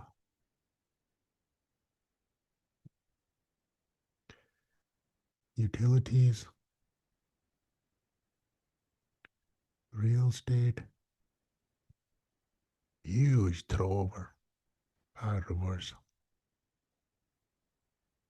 I mean revert back inside. Index are, if you, I don't do a lot of ETFs. I mean, I have XLP, um, but it worked really, really well. XLC, there you have your Meta, Netflix, and Google. So you tell me, looking at 11 sectors, there's only one sector right now on a weekly time frame, okay? And the swing is down, which is financial. So 10 sectors are up along with indexes in a chop. So with all the weakness and choppiness that we're looking at on the tech side, right? Has not cracked the index so far. Even the fact we know Microsoft is down 18, 19%, right? All the other stocks and stuff. But it's still holding, you know? So the Microsoft is running around, Apple is backing up.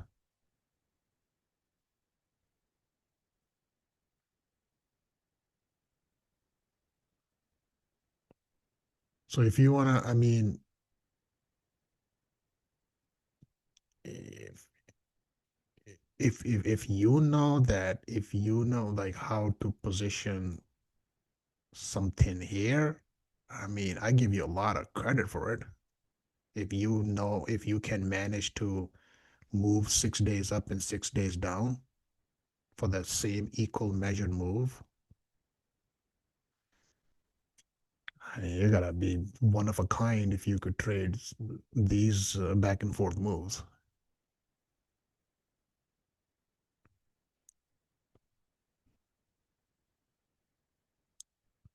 This has been going on for months. 3 down day one, down in 4, up 6, down 4, up 6, down 5, up 6, down 6. That's what I'm trying to say. Like, okay, is that a diagonal?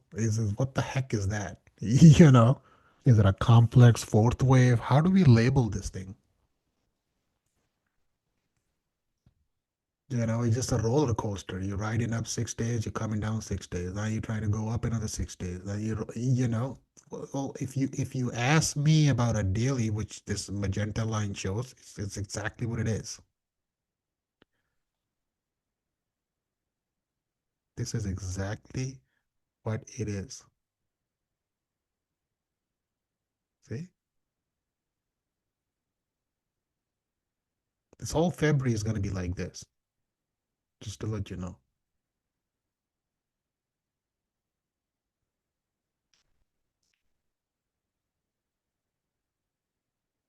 We don't have anything goes until March yet.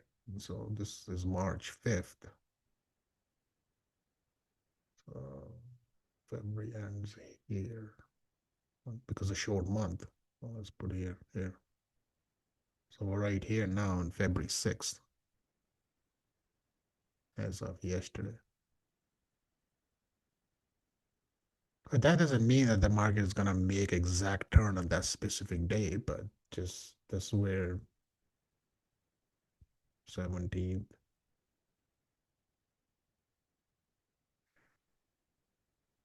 So you got another like what 3, 4 days of this move to kind of then another rollover. It's crazy. It's just it's how the month is gonna. It's expect this for the month, and then we'll see how February is gonna look like here. Which I mean, I do watch them, trust me, but my I try to position everything based off here. Same thing on the rotation side, same thing on the signal side. These are just much cleaner read. So, anyways, down to the dollar. Dollar got a throw over here back to 95 because a time signal hit, made a move back to the mid. It's gonna stay there. Weekly swing is down, as you can see. So dollar plunge right there.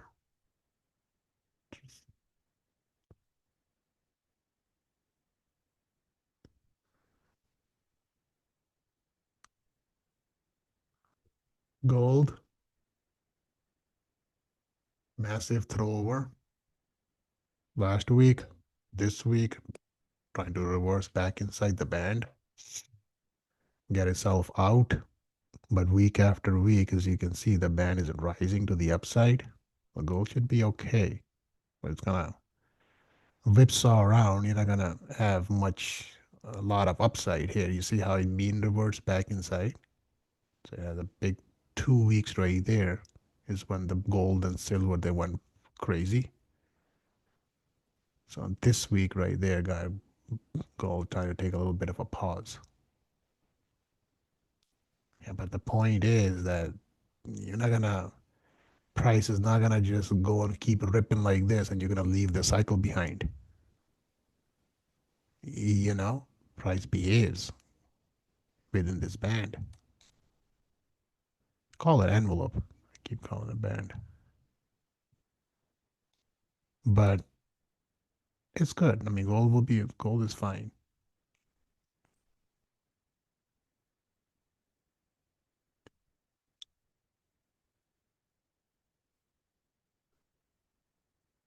Silver, same story.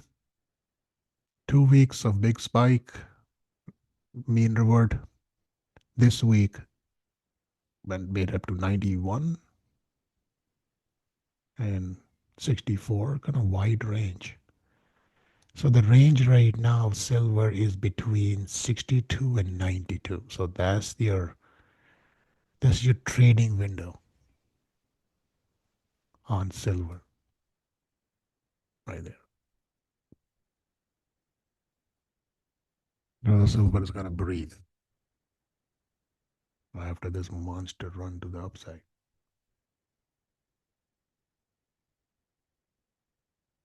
So ideally,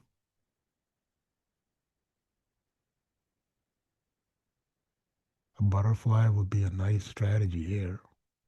Structure a butterfly like this in this zone. We'll see. Last Bitcoin.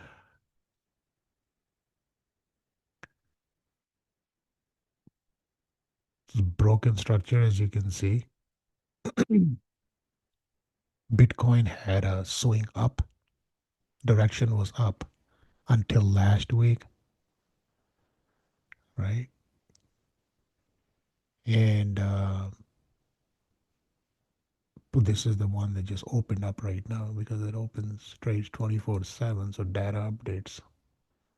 So there is a very good chance that because the last week high was 84 and the low is 60, when you had this kind of a massive um, candle, there's a pretty good chance that we might kind of just have an inside week, between this high and this low.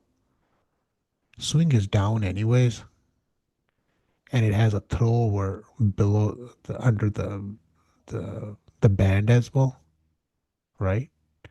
Just I gotta change the value. It doesn't show. It's the same thing. I gotta change like this. Okay, so now it matches on a scale.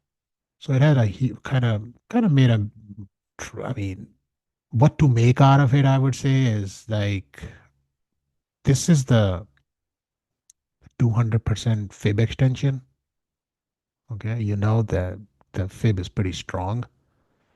So this whatever this potential bounce is. So this is a new weak candle already starting.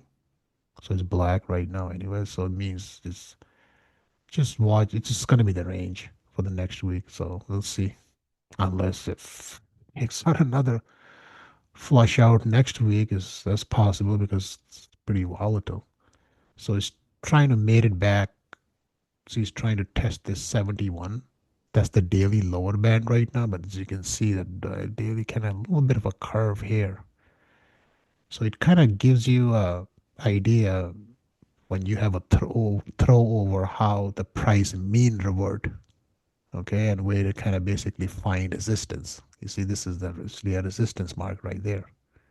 So the daily just has to make its way back in, and the same thing here.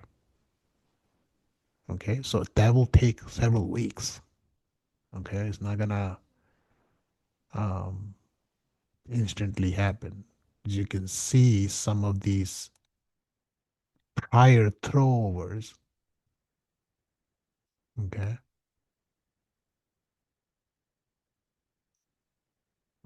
price behaved pretty well. That's a big one. So it was a so now you just gotta have to see how many weeks it's gonna take. But the mid right now is at 95, not even 100 anymore. So the band right there, you can see right there, see that envelope right there, starting a little bit, taking a little curve. We really don't want that. We will really, if I finger crossed, if if this thing's starting to tilt like this, meaning this time cycle, Bitcoin's gonna lose a lot of that upside.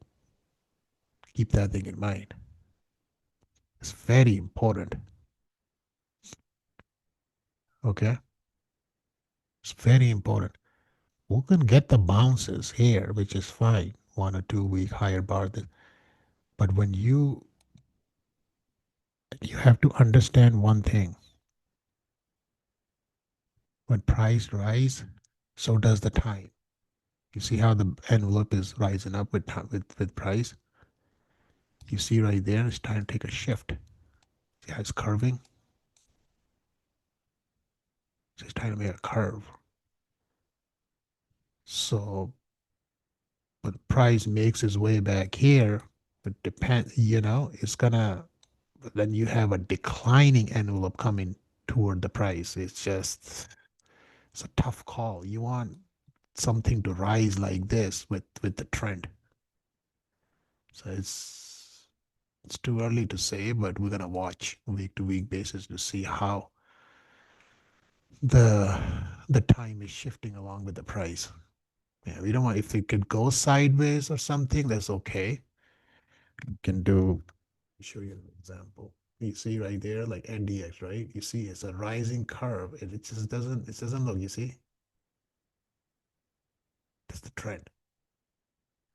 So this is when we had the sell-off, see weeks after weeks after weeks. See how the band took a curve and then it's trying to rise back up. You just have to look at pay attention to the direction of the band, how it rises. As I said, I always say direction trends are always directional.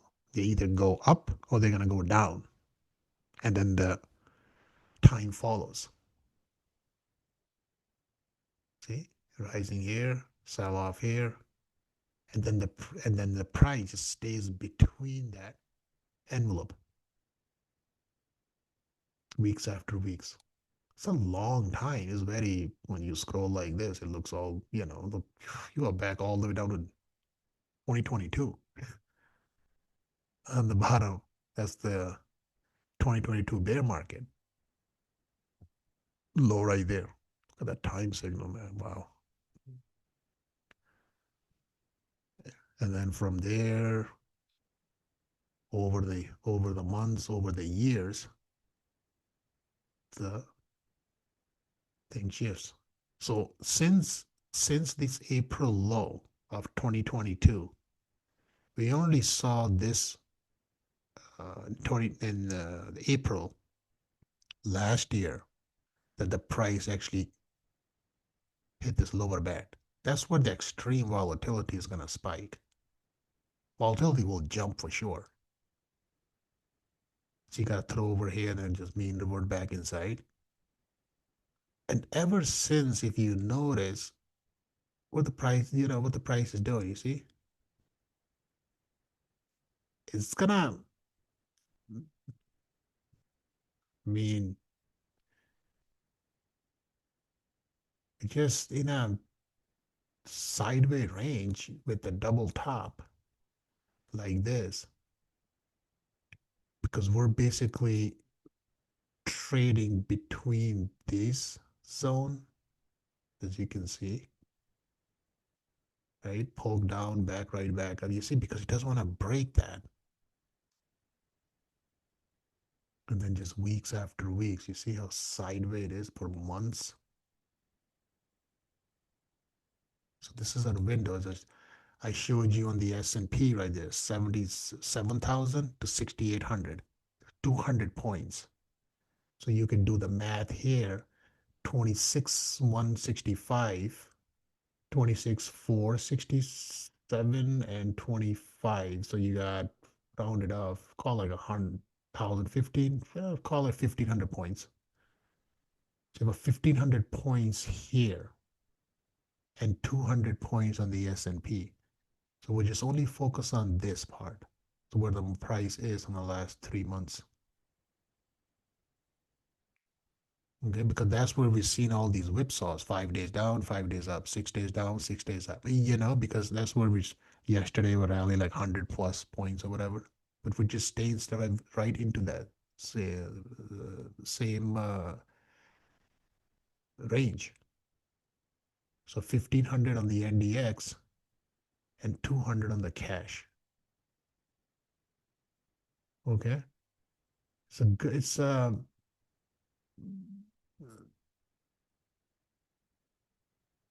and Ethereum is the last one we'll look at. It's this. So Ethereum got topped out here, as you can see. Swing is down. It got a big, huge throw over here. Now the new candle just popped. You see, right at the bottom of the cycle right now, sitting. See, just basically what the point here is the price trying to mean revert back inside the band. It really doesn't want to trade and stay out of the band for too long. You see how it comes? It's how it snaps right back up. Yeah, these are much cleaner. Stocks are a little. I'm seeing like too many whipsaws on stocks, like individual style. Like here's Nvidia, you know, just here's downswing, sell signal, sitting right in the mid at 185. Yesterday closed at 185.41. I mean, it trades back and forth. I mean, it just stays right in the 185. I mean, it just got Apple downswing, 2 weeks up. It looks good.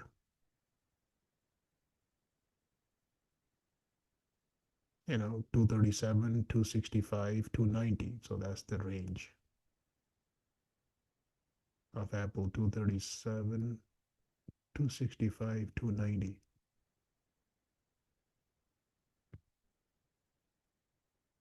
Amazon, nasty weekly bar. Um, Swing is down now because it took out this low. That's the first confirmation for downswing, because it had to so hold this low, but it didn't end up making a new low. So Amazon looks okay, you know,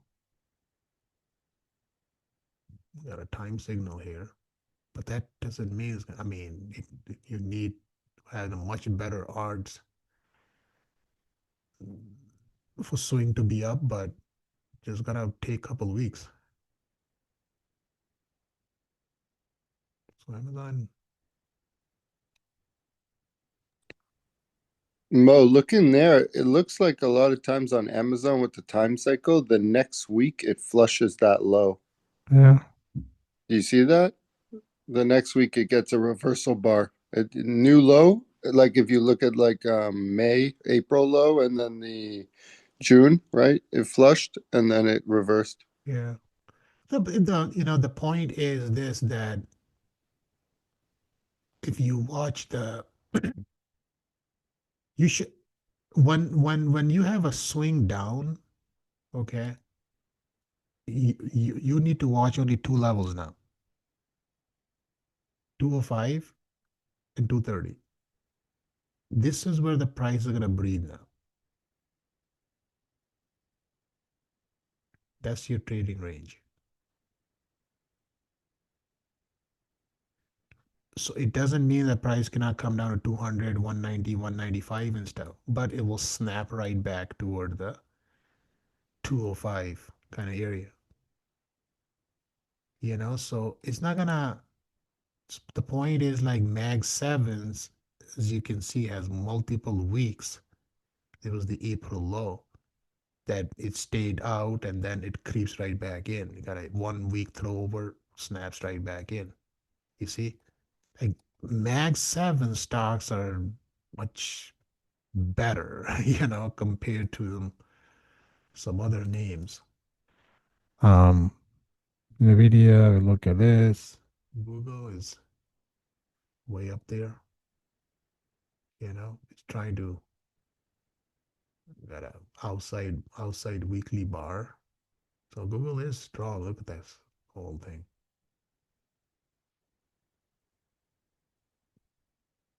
The great visual of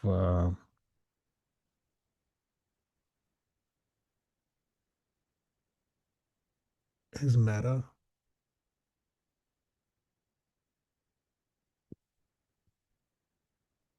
They got 373. They'll get down here. They got 770.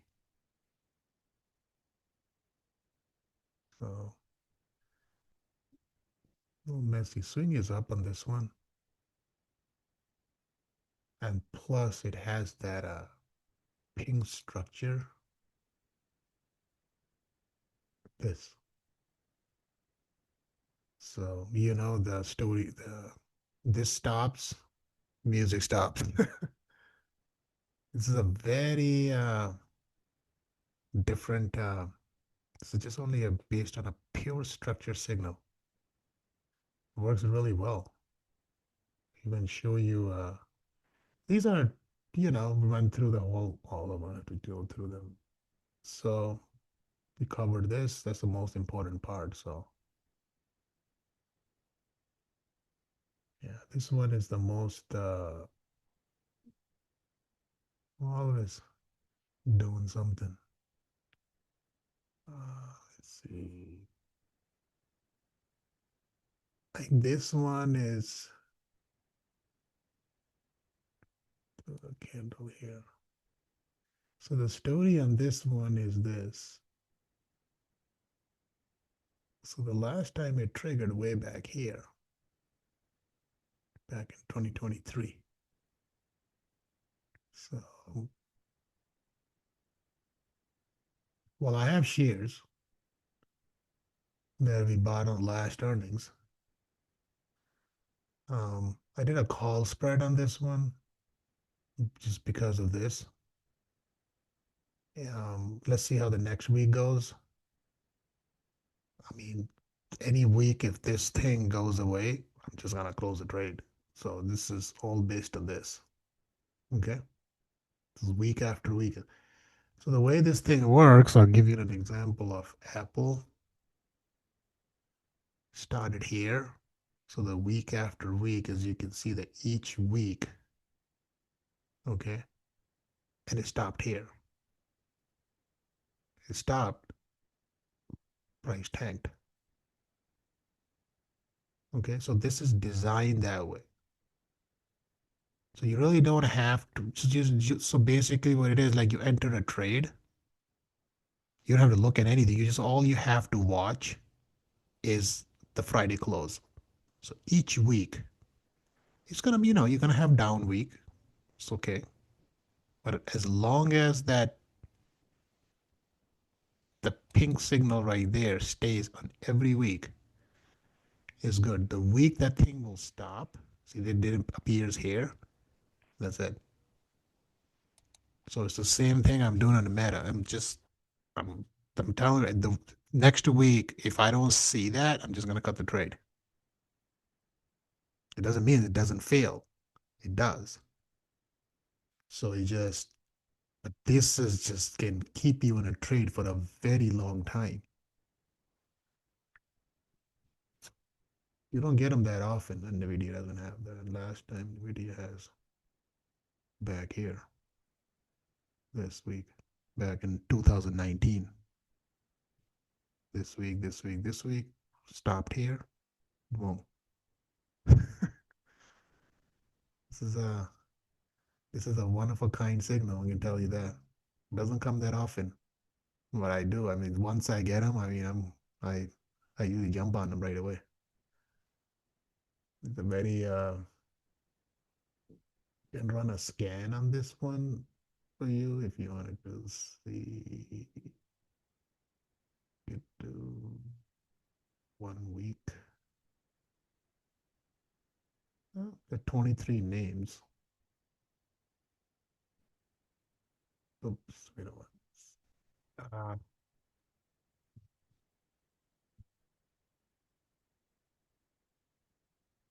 Nope. List. So these stocks right there has that. Some of them are only running. That's not a, it's a 2 bar. There you go. So it triggered here. So it's been on a right path so far. Whichever week it stops, you're gonna see a drop on the price. This stock just started. It's a new one. This one failed. As you can see, a huge one. I don't know what the heck happened here. Kind of crazy stock. Ooh. Now this stock has a history of puking pretty hard. Oh, backs. Okay. Here. CHD. It's been running for 4 weeks. Yeah, once it fires, and then week after week, you need to look for this pink signal. Whenever the signal stops, music stops. Comcast, ECL.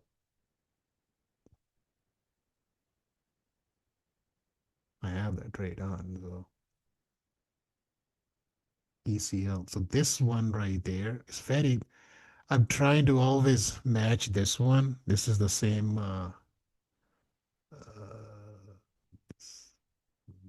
ECL, Oxygen. Here, ECL right there. See, this ECL has a buy signal triggered here. That's why I opened that trade. So that rotation confirmed in one. I came here. This one triggers a buy signal. And this one had this signal right there. It's like, oh, I gotta go, that's why I got in this trade right away. I think it's on a huge run.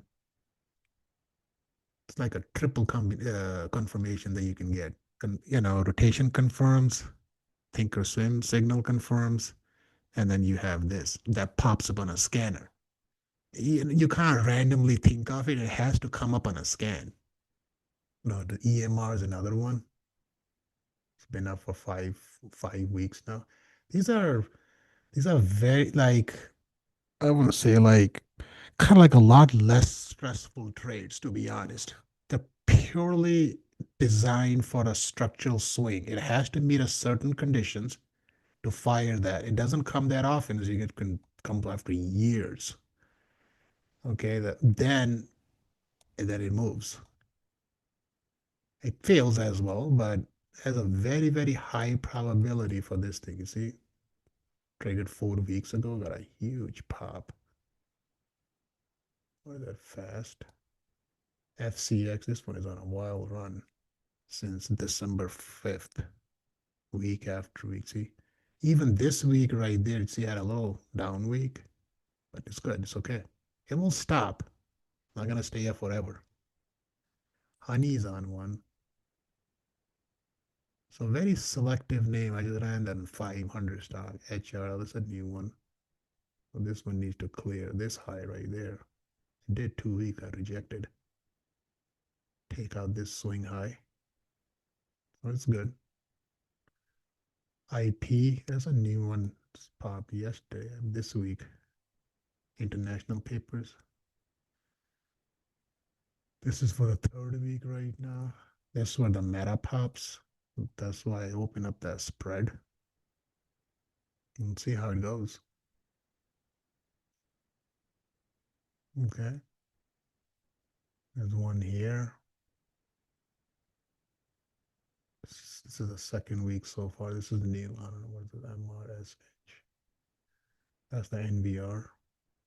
Crazy expensive. $8,000 stock. PCG. That's the new one right here. Small 16 cents stock. You try to see if you can clear this high.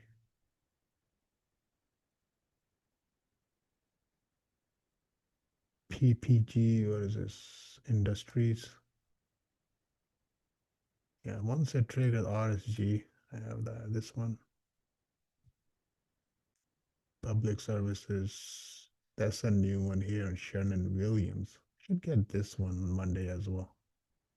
I don't know if they already reported earnings or no. This one has one right there. It's whatever, super micro. So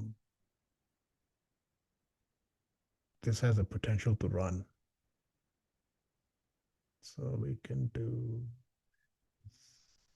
take this swing high to this low because of lower low. Then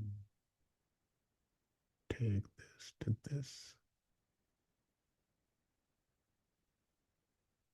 I wouldn't do it too close.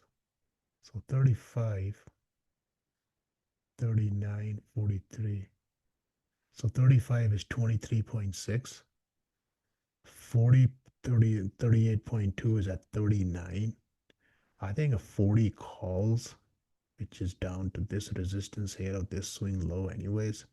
So this is going to be a very sticky zone for this stock because it's gonna fight this swing low, which is this 36% hit to the downside. It's a big one, right? So it needs to at least take out this high right there. So the ideal trade setup for this trade to make is between a 35 call spread and 40. Yeah, I wouldn't go any higher than that.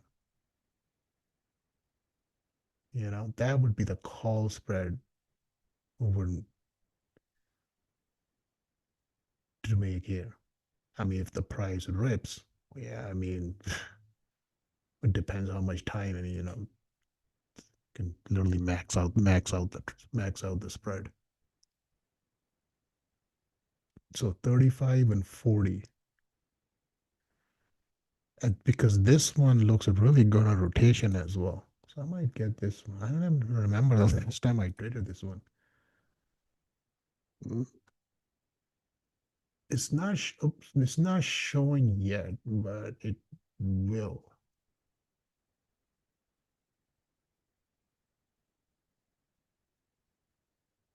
Right there.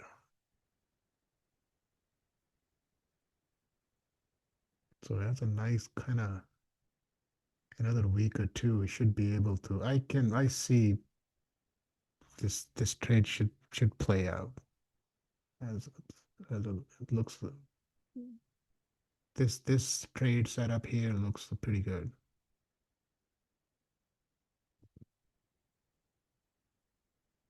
35-40 call spread. I mean, if it rips higher, yeah, it's fine. Okay, Texan, this one is on the move. I'm just showing you these, just 3 weeks for this one. And this XEL is a new one right there. It's a utility. That's it. If you want to look at monthly time frame, you can get those. They're just the same thing month after month. It can keep you in a trade for a very long time. So you're gonna have to deal with um, it's a very long time. The month after month, you're just looking for these ones. These are the ones that you just put them on and forget about them. To be honest, it's not something that you're gonna sit and stare. Completely pointless. So I can do. Oops. Oh, I gotta change to month. Okay, there you go. Here. So AES, last time it triggered here, stopped. Stopped, finally made a lower high, then dropped. This one is in a 4 months, so this is a monthly time frame. Keep telling you, month after month. So utility stock, they don't, they don't move that wild. EMAT. So all we're doing is just instead of going to a weekly time frame, you go to a monthly time frame. It's the same script will apply on a. I can do the daily as well. So it's a very selective name. You run it on a out of 500 S&P 500. There's only these, so you can kind of see like how strict this script is. Not gonna come that often. There's a ball right there, whatever the thing is. There's 1 month for this ConocoPhillips. This is something that if you energy is has a potential to probably run. So take so it's basically right at 50% retracement of this swing high and this swing low. So the next one would be 114 and 123. That will be a 61.8 and a 78.6 upside the retracement here. That's 100%, then goes up. Well, I don't know how many months it's going to take. This is such a huge time frame. So I see even the month is down with the CRL, but it's good. Month after month, it's the second month for this Dollar General. It's probably a start. This is something for a year. You wanted to start. I'm just kind of like little holding out because of the stupid earnings, man. That's all. It really annoys me. Dollar Tree has 4 months rally on this one. Addison International, whatever it is. EPAM. It's a down right there, but it's okay. Still gotta wait for another month. Yeah, whichever month this thing is gonna disappear, there's a new one right there. Extra storage, EXR. So that's starting. So on this one right there, your trade setup would be this high to this. You need to clear this zone right there to make a move higher. You take out the previous swing high.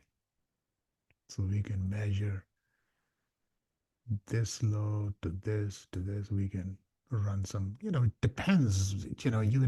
You need to know where your swing high and swing low is. That's you need to learn the swing trading. I'm gonna oops, a big dump right there. This one. That's on a monthly, man. That's crazy. That would hurt the risk for sure. Illinois Toolwork, MGM. This is starting MGM. 40 is the high that needs to break. That's the second month. It's up 11.78% for the month. 40, 37. This is NUE. I did a wave count on this one as well, if you remember. It's a new core. It's a very huge steel company. I have this thing open. I took it from here. This. So I did a wave count on this one, and it's been on 4 months so far. Let's see how far it goes. These are long. This is something new on. I'm gonna try this one. This is, I believe, it's a semiconductor. I don't know if they make the memory or chips or whatever. So it's trying to clear this, 65, 66. So let's measure this. First swing low to this. 77, there'll be a minimum upside 100% move from this low projected from this higher low. This one. So this is a minimum upside target. So let's see how it look like here. That's so you don't. Oops. Now you have to have the buy signal here as well. Now you keep in mind that this is a weekly time frame, but you're looking at a signal on a monthly time frame. So it's two different time frames. So you don't have to mix that. Nice breakout here. It should be a little late entry.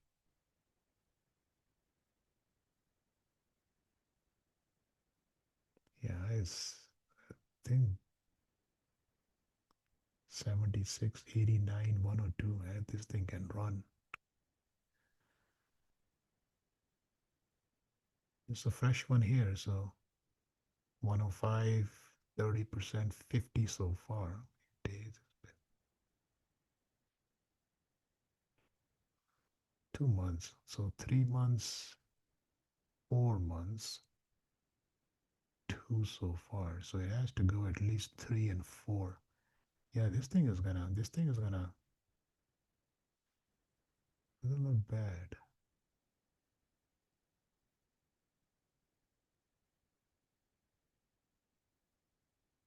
Yeah, good. This is not good. This is good. Keep an eye on this. Watch this one. We can actually buy something on Monday at the open. Leave it. It's a good setup. Higher time frame is good. Weekly has a confirmed buy signal. Structural signal is here. And good probabilities all the way across. Potential to. This is on the move for 3 months. Sucker taking out this high. PPG got a new one. See? Wow, this one. Oh, really good. And then there's the new one, UNP. I did this one last year. Should have bought this one. I did this. I did the leaps last year. There's only one. I was even looking at a much longer time frame to see if I can find one on a yearly one. There's only one Morgan Stanley. That's it. It's crazy. This on a year. There you go. This is on a yearly basis, so it's just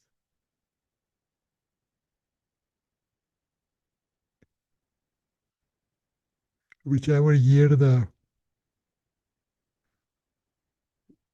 signal stops, Morgan Stanley is gonna take a hit.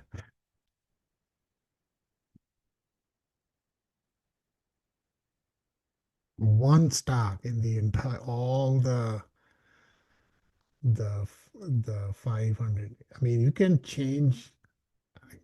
I've I have a scanner that nobody has. I'll tell you that. You can do mid cap. You want to do those small caps. You want to find there's you can find tons and tons of trade. Same thing here. All of them has a confirmed weekly. GameStop actually had wow. Should tell Ruben is gonna get a. Let's see. That's a small caps and a weekly time frame. BDC. I have this SSDC. These positions are working. Next time I'm gonna post 5 stocks each on a sector. You better take those trades. Seriously.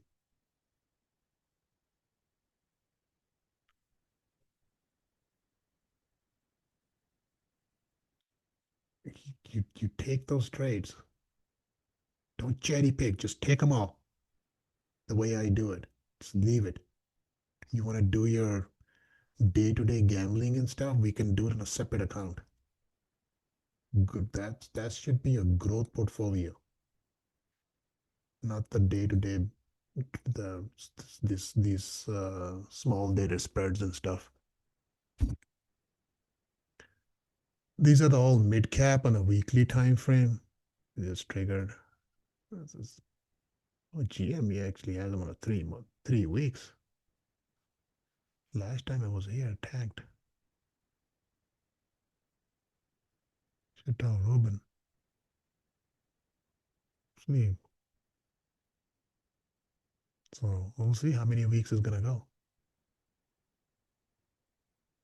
I know some of these. I have this one right there. SSD.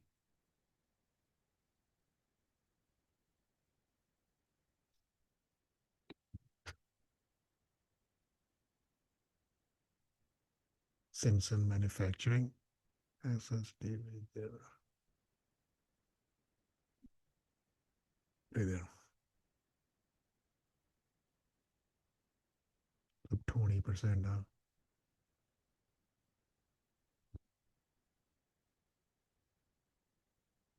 I'm the because my entire workflow of trading is all based on scans now. So when I run a scan on a weekly time frame, especially then first I look at the rotation, then I will come up here to see if that lines up. If it's not, then I will run those structure. So there's few times that all three will match, right? It's like this one, right? A couple weeks ago, if you look at back when I posted that thing, right? First, number one thing is always rotation. So rotation, and then I come here to see if there's a buy signal triggers here or not. Then I'm gonna be watching that one because I have the rotation working there, right? To see if one is gonna trigger a buy signal. And then I will run a scan on that side. If it matches, the same stock pops up on a scan. You gotta just go in that trade without even thinking. Just jump in. You know, it's just like you're not taking like a double confirmation. You're taking like a triple confirmation on a one particular stock by doing 3 different ways, like 3 different analysis. Think that way, and they're all matches. What the heck is that? So it's nothing new that you need to get into the next week when if it's a fresh one. On is I would be interested in that one. We can do monthly here because some here Abercrombie as well. So the small caps. That's what's We're starting a new year now, anyways.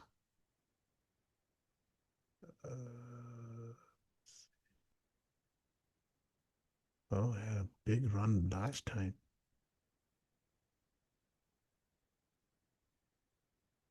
See, it was on a run, stopped, chopped around, took a hit. Look from here, week after week, how long it kept. Well, we don't know that how long the stock is going to go up, so don't get too excited over that, you know. But we just, the point is to see when is this, which week or a month, oh, this is monthly, um, which month this thing stops. That's when your trade stops. It's one chart, one trade. Month after month, you just keep waiting and waiting and waiting and see like, okay, where it stops, which week it will stop. So if this week right there triggers this week that you jump in, sorry, month, because we're looking at a monthly time frame, and then month after month after month, these are not something that you're just gonna buy deep. These are for shares. If you're a shareholder, this is the ideal, perfect strategy for you. Just buy shares and just let it run. You know, in whichever month it stops, just close the position. This is 3 months so far. So these are mid cap. See, these are fresh ones. This one for this month. So I'm not gonna wait for the next month. Next month, I don't know what is it, ELS. Some weird names comes in. I don't know. It doesn't mean that I'm gonna take all of them. I trade very selective names, as you probably all know. So many, a scanner pops up, so many starters. I mean, I'm going to throw money left and right. I mean, come on, it costs money. You got to take a lot of risk. To that's a new one right there. Park and hotel resort. So from this one, it's $11 stock. I don't have that much alpha. Sam, oh, it took out this low. That's good. That's this swing high. That's good. A lot of beating. So if you go from, man, that stock was $1,349. Jeez. I wouldn't even go this. Let's see. High and low. Yeah. Just go from the last year is good. So run from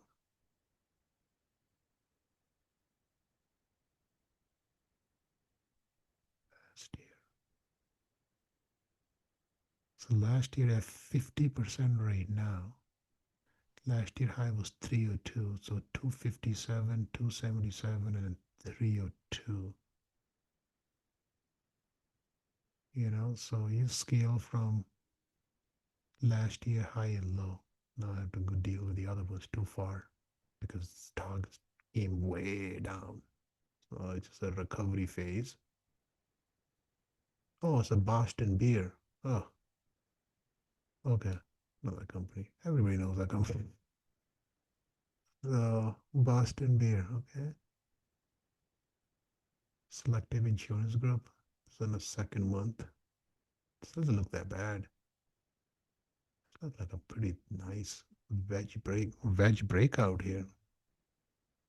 Look at that. This is nice. SIGI, that's on a monthly time frame. Looks really nice. I like it. This one is good. How many? You're probably gonna get tired of you looking like, what should I trade? Which would I take? You see, this is what it does it to your mind all the time. When you start digging into a wider scale of stocks, it filters it. but you just always kind of like, but how many positions I should hold, how much risk I should take, I want to spoil you with all this, and so just stay a little nimble, stay a little selective. Oh, don't worry about trades. I have uh, crazy, can run them on anything. You want to do NDX shares? You know how many things gonna NDX shares has? You know how many stocks are here? It's gonna show up probably like 200 names. But look how many stocks are here on this. That's the entire Nasdaq. Look at that.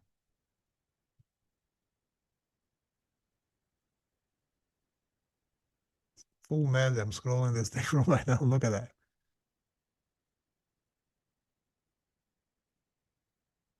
But, you have to ask yourself a question: how much risk you want to take? How much you want to trade?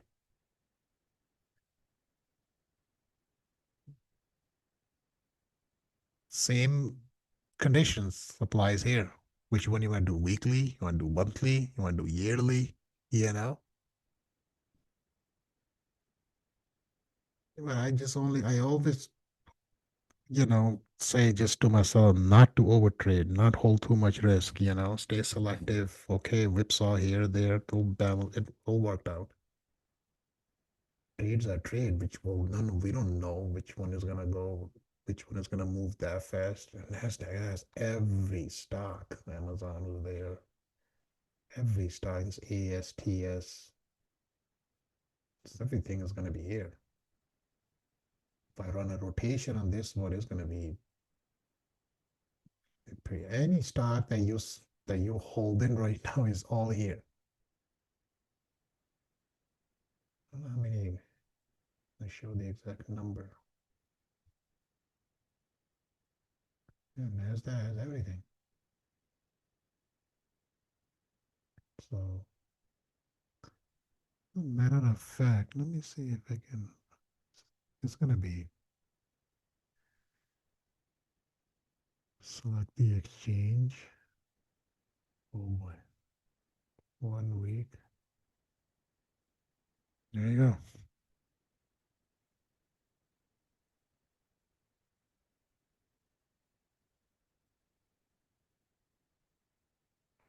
It's crazy. I was just scanning the entire Nasdaq right now.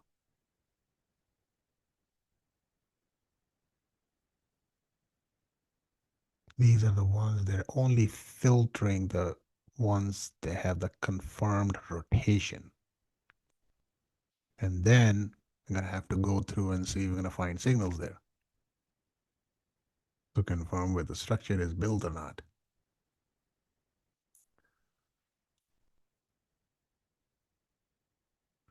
Well, not bad. 199.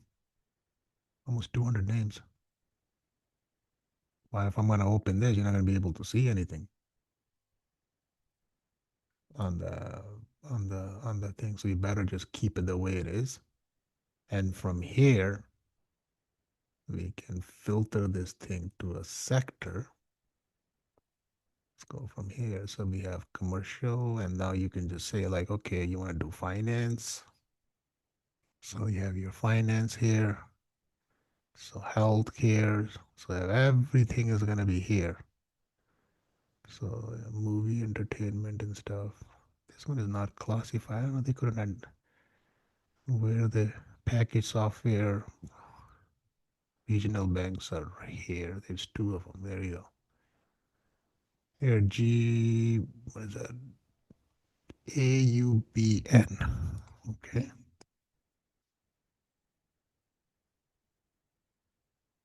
Nothing here. It's getting messy.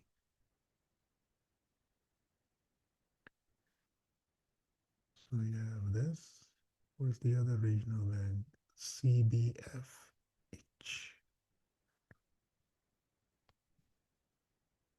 What was that? GBFH.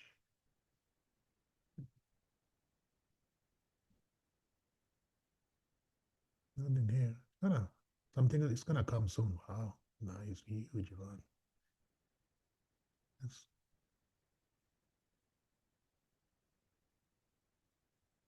typical, you see. Expansion, compression. Has a sell signal here, but it's going to trigger something here. So keep an eye on this one. GBF. It's kind of flat right now for the year. So either some sort of a fourth wave and stuff. So if you want some bullish engulfing candle as well for the week. So it might something trigger next week. So check with me on Monday to see if something triggers here on this regional bank. Can get this one. Try to play the upside. Rotation is confirmed anyways. It's just a matter of when it's going to trigger a buy signal here. So that 199 stock confirms the rotation of the entire NASDAQ. So write that thing down. GBF, G Bank Financial Holdings, one of the regional bank. So check with me on Monday. I'll tell you, semiconductors are here. Um, T-Mobile is here. I'm just looking for some of the big names. MSTR is here. Scam. NVIDIA is here. So you can do with the volume. You can filter. There you go. So which one has? See, Supermicro is here. So these are the ones they have.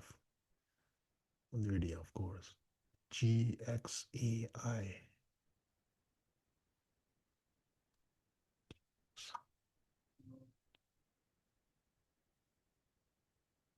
Oh boy, the dollar stock. You see, some of them is gonna pop like this. Transport. I'm just dead with the. You want to do sectors? That's just the volume. It filters the volume based on like yesterday. Consumer. You just have to see which side of finance is right. They got so many names. They have this budget here. Pepsi's on a run. PEP. Yeah, Pepsi on a right there. That sucker is on a wild run right now. It made its way up. You can see how many months it kind of chopped around, and it's now is breaking out. It's crazy how long it takes to fire, and then how long, A nice move, 18% upside so far. Healthcare, I mean, it's all the time. I mean, I'm not gonna go through. It's gonna take me all day. Yeah, I do a 500 is just if to me, just the quality stocks. I'm just way comfortable with 200, to be honest. Russell 200. 100 is the top one. S&P 100. It's always going to be on my watch list. See, four names. You want to open up, you want to add 100 more, you can just go to a Russell top 200. It's going to pop up a little bit more, but that's it. There you go. TT, we already looked at them. Southern Pepsi is already on a move. NVIDIA sideways and earnings. I don't know about this. MicroStrategy is starting to show up here now. It's a fresh one. ETN and AFLAC. That's it. It's out of 200. Reasonable, not too much, quality stocks, companies that we know, and sectors wise and stuff. So these are I mean, can expand the search list. More names comes up means more risk. And keep that thing in mind, Yeah, we're not a FOMO traders. I mean, we trade selective stocks. I mean, I'm glad earnings are out of the way. Now we're gonna trade. Now we're gonna trade. We're gonna have anything open. Update everything. Just didn't I took a little easy. nothing. We had this January here. Yeah, Netflix dead. Oklo, we'll see what happens. Dead. Close this one. This one is working. These are all closed. Disney is working, Tree is working, ZTS is working, Hims. I'm gonna most likely gonna cut this one on Monday. Nike is a new one, is working. Close, close, close. This is a spread that I did. So carried over, Netflix gone, Oklo watching, Toast, diagonals working for now. Closed. Oh, this is this month. So this was the one we got clipped on Monday. It is so annoying. I was like, oh my god. And then because with that we got a nice flush to the downside, I was like, man, because that Monday morning I saw the a buy signal triggered, right? And I took the trade right away, and then we got clipped, and then we got 3 days of sell off. It would have held that thing. I would have just leave it open. But anyways, okay. I put up this calendar I closed. So Disney working, Tree working, CTS working, Hims will decide, Nike's on Meta open a new one. So we don't have anything open. We just had basically a carried over mess from since like December. So I need to throw some meat on the board. I will. 2, 1, 150. 6 months, 5 months, that's plus this. Total 69 trades we did. 47, 19 was a loser. 3, 71.2. So thanks to ChatGPT, keep tracks of everything on real time. So anything we trade, yeah, this loss is gonna come, this loss will come, and we'll see. And then we'll find a couple more to offset that. Offset that these two pigs. So we need to open. So we have anything new open. This is all carried over stuff. Keep that thing in mind. I just only opened this one. Oh, we need to add the Microsoft. I'll update. It's a new one that this one. I forget what I did yesterday, so I would update that thing yet. I'll copy paste this. Yeah, canvas, everything stays here. Yeah, these ones, the other messages have a 90-day window.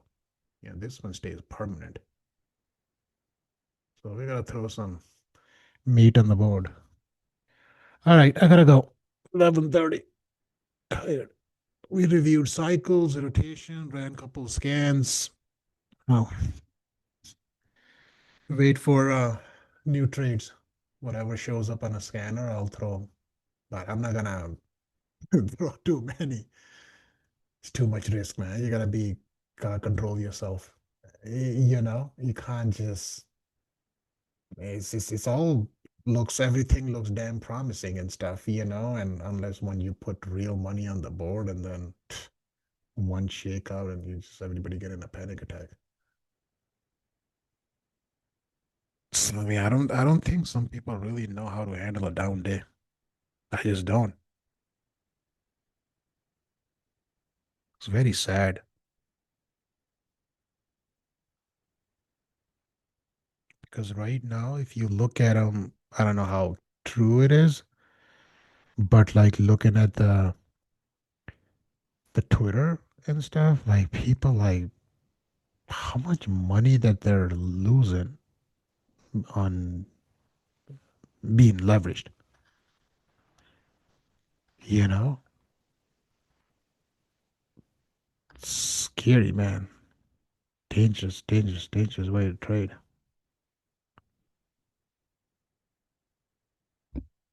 Pay for it, especially options. Pay the debit. Don't deal with these credit, you know? And just, if trade works, good. If it goes against or if it comes and bite us, fine. we're only gonna lose what we paid for it. You want to borrow a 30, $40,000 worth of a credit spread and then on a margin, and you trying to play the upside. Yeah, one big flush out, you're done. That's exactly what's happening right now with this Bitcoin and Ethereum and all these other big players. They think, yeah, borrow the money to see I can make more money. Yeah, good luck. How many open positions I hold? Well, it depends. I slow down because of earnings. Average, I try to keep them around like four, three, four at a time, you know? So I kind of see like which ones are working, which one is kind of taking time, or which one is kind of moving against, and then we'll see if we can find something to offset. So it varies. It varies. On a swing side, stocks, my growth portfolio, I call it alpha, trades, those are 15, 20 stocks that I run all at once because I run them on a badge. So, and I'm fully aware of that all 20 is not going to work in my favor, but whichever gets stops out just clears them out. And I do the same thing with this client portfolio that I manage, you know. So same, I pay like 1,000, 1,500 stocks for them on each signal with a confirmed rotation. Set up a stop loss, let the thing run, and then just week after week. I mean, I know some of them are going down, some of them are just like ripping to the up. So it kind of, it just offset it, like because they're all different stocks. So I just keep checking on Monday to see if it doesn't because the rotation, I track them here. Oops. This one. So rotation looks good anyway. So there's nothing curving to the downside. So I'm not because it was way down here. So it's the same way, like, once it catches up, now it's actually gonna go end up completing the entire circle. That's what we're actually looking for. And that's where the price catches up. I don't know these companies, man, these Academy Sports and Outdoor, Hilton, well, I know that Hilton Grand Vacation, MSA Safety, Core Energy, I know, Oxy, I know. You see Simpson Manufacturing, Ecolab, it just like I don't know these company, but you can always find out from Google it to see what they do and stuff. It's all based on rotation. Rotation, confirmed signal. I open the trade. That's all I need. And I don't need any wave counts and stuff. You know, so rotation confirms, structure built, buy signal triggers. I open the trade. I let it work. And I keep checking this rotation every week because these rotation shifts every week. It's not like a daily moves each day, you know. So now if you see like they're all pointing here, now if you go to the daily, look, see this one sitting here, this one is here. See how it changes everything? This is already in a weakening quadrant here. This stock is ripping to the upside. But this is still showing on a daily time frame is in a weekly quadrant. So what I'm saying is you guys just focus on a weekly time frame. Give couple months and you will see the difference it will make into your trading. Mark my words. Stop looking at these daily time frame and daily windows each session. Too many fake candles, too many fake signals. Rotate, you just look, I just showed you, but like same stocks. They're all over. Look here. Clean move.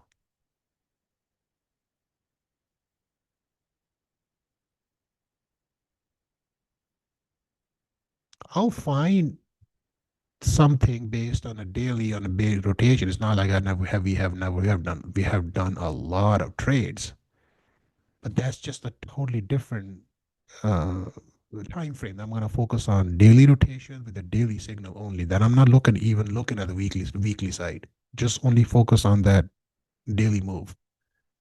See if the rotation and the daily signal holds. It's the same way, but you just switch your time. I write this, less noisy, clean read, more, and you let it work. But the damn rotation right now sucks. That's why this is all it is in the S&P 500, unless we expand it to the Nasdaq shares that there we have 200 names, but nobody can trade that many names. I can't even trade all of them here either. And not all of them has a confirmed signal either. Pepsi already on a run. Some of them you just gotta have to see. Eaton is already moving. So there's one that doesn't have that. GNRC is on a move. My brother has this one. So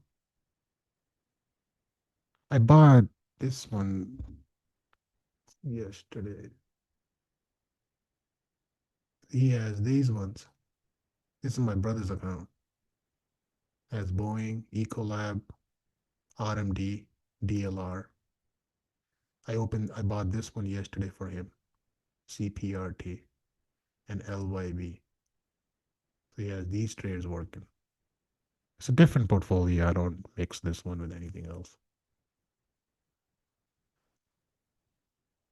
So these ones are, and I'm gonna go. So this is his account. Good. And LYB right there.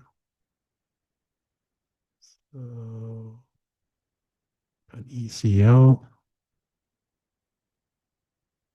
This one is on a Ecolab. And he has RMD here. They're all down here. And they're just making his move back up now. DLR here. This stock got a lot of upgrades. And I opened this one for him, CPR, this one. Very tight, small risk to see if we can get to close with the hammer. So I bought some shares for him yesterday. Rotation looks good. Signal is confirmed. Worst case, it clips 37.41.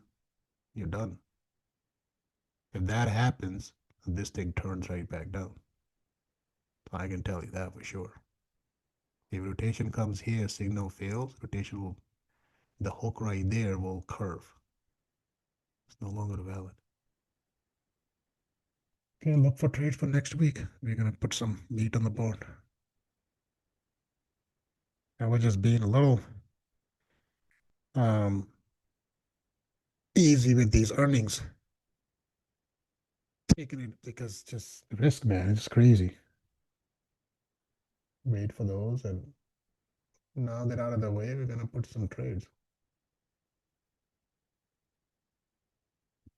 I don't have anything working here. It's all carryover stuff. So Meta is the structural trade. Talked about it. Um, Microsoft is the 78.6, the key support fib to see if it could climb up to 415. That would be my first upside target on those. We can get, I mean, you got all the time in the world. Microsoft is at 401. So we technically need 14 points to the upside to get to 415 from the 78.6 support. So that would be a minimum upside target if it kind of recovers that move.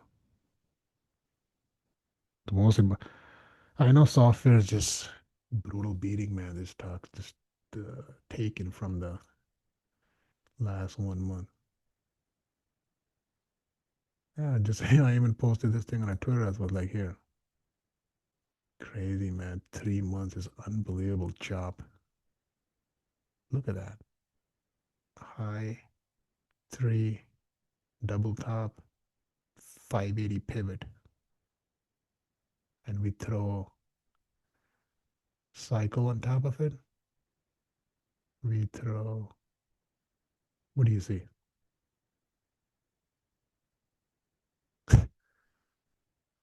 There you go. You got your swing, time cycle along with this. I don't think the market freaking going anywhere, man. So I see it. It just has to rotate this rotation before it's gonna take out that double top.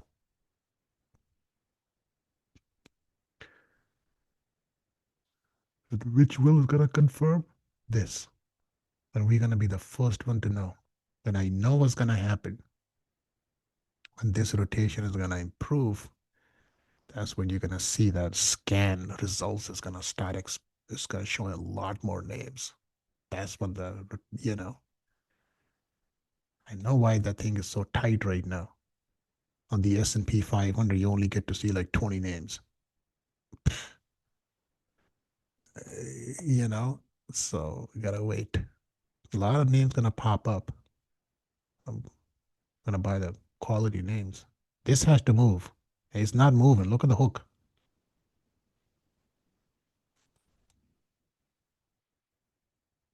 Look at the value. Side by side. Downswing, upswing. This on a daily time frame. So weekly is down as well on a growth.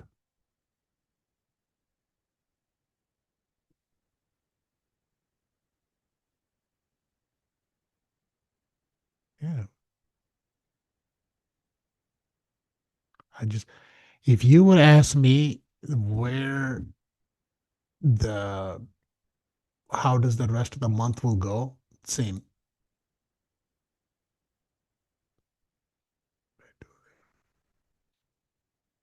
Same.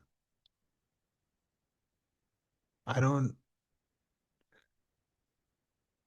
I mean, things if it improves, so some things different. I just don't see it this month is going anywhere. High beta stocks, that moves the market, that drives the tech. Tech goes up, S&P explodes. Like it's gonna make a room to the upside. I just we just topped out at that cycle, and we just went through all of them. Yeah, structure is holding. That's the most important thing. Okay. Swing has to hold. Weekly down swings. Yeah, financials is not looking too rosy right now because has 3 weeks of lower lows. It got a bit of a bounce for one. It still need 2 more weeks for this thing to turn back up. So keep that thing in mind. And no 3 weeks of a drawdown instantly reverse right back up either. So it's a little do this. There you go. So we can swing high, swing low, 38.2% retracement, 54. 50 is 50, sorry, 50% at 54, 61 point as 60, 55.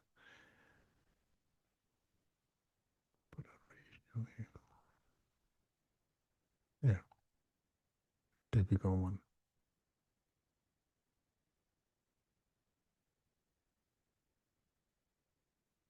Cycle looks okay, but broken structure that matters.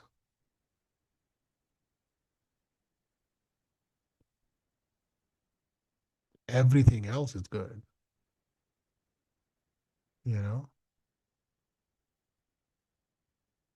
So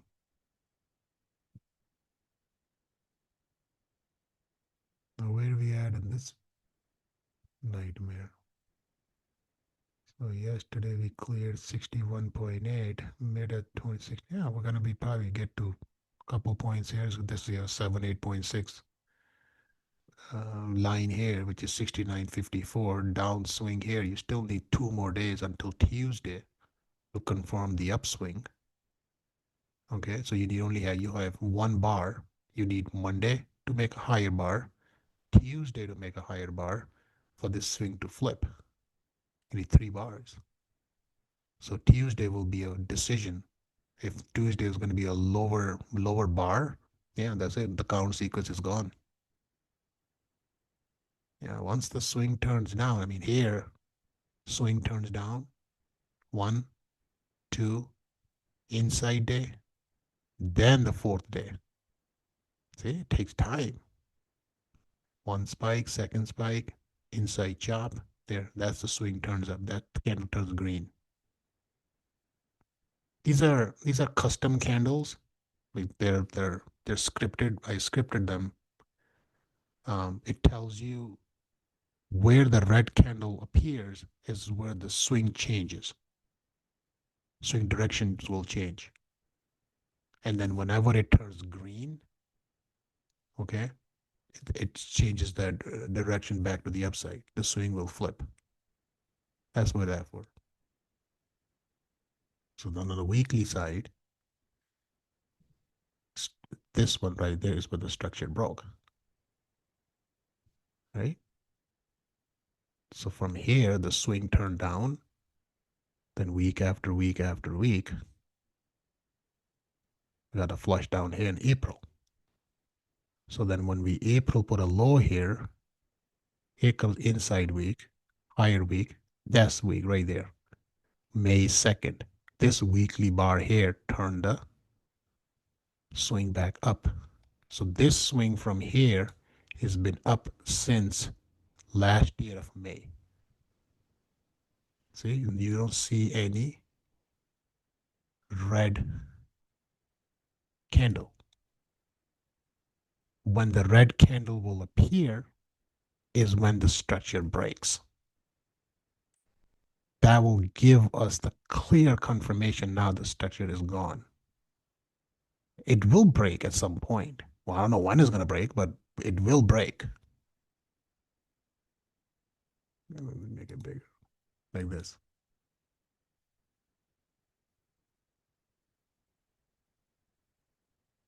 Okay.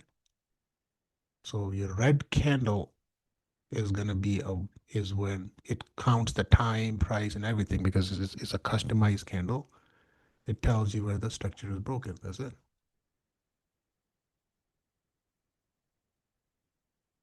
Here you're going to have, look, bills, rebills, bills, rebills. Look at that. Down, here, down, up, down, up, down here, up. See? It just because the daily time frame, couple days, swings flip back and forth.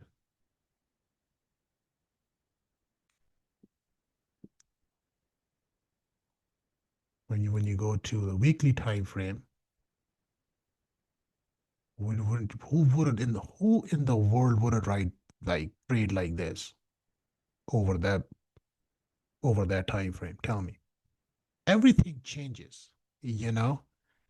Rotation will be different, swings will be shorter, signals is going to be choppy on a daily time frame. You know, it's just the way it is. It's too much noise. You have a higher chance of signal to instantly fail. It happens. Perfect example I give you on uh, on Monday. What happened? I took a trade based on a daily signal. The weekly swing is up and there's no sell signal on the weekly side. I got clipped. Didn't we? Lost $325 because it was like a little 3 point risk or so to the trade when I open it. It's like, okay, I'll risk $300. Lost $325 on a daily signal when I know that thing for a fact that we know that swing is up and it has no sell signal on the other side either.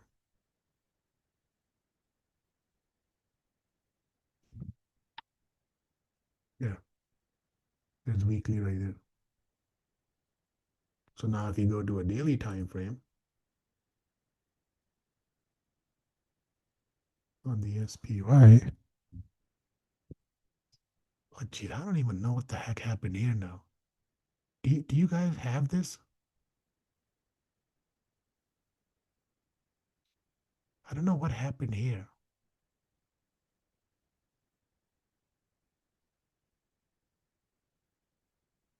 Brutal.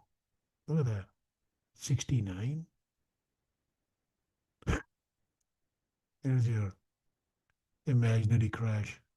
I know I even took a Is snapshot. some- is something exercised, for in the money option, like Nancy Pelosi?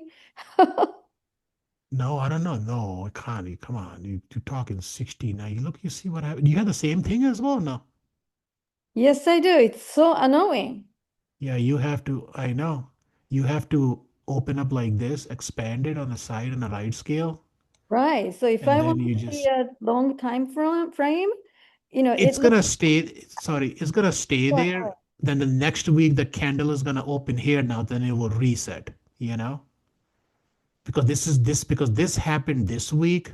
So this week right there technically is showing 69 low on S&P on the SPY. It's not, but it just I gotta wait for another two, three candles and then it's gonna kind of, I know and it's annoying. Like, what the heck?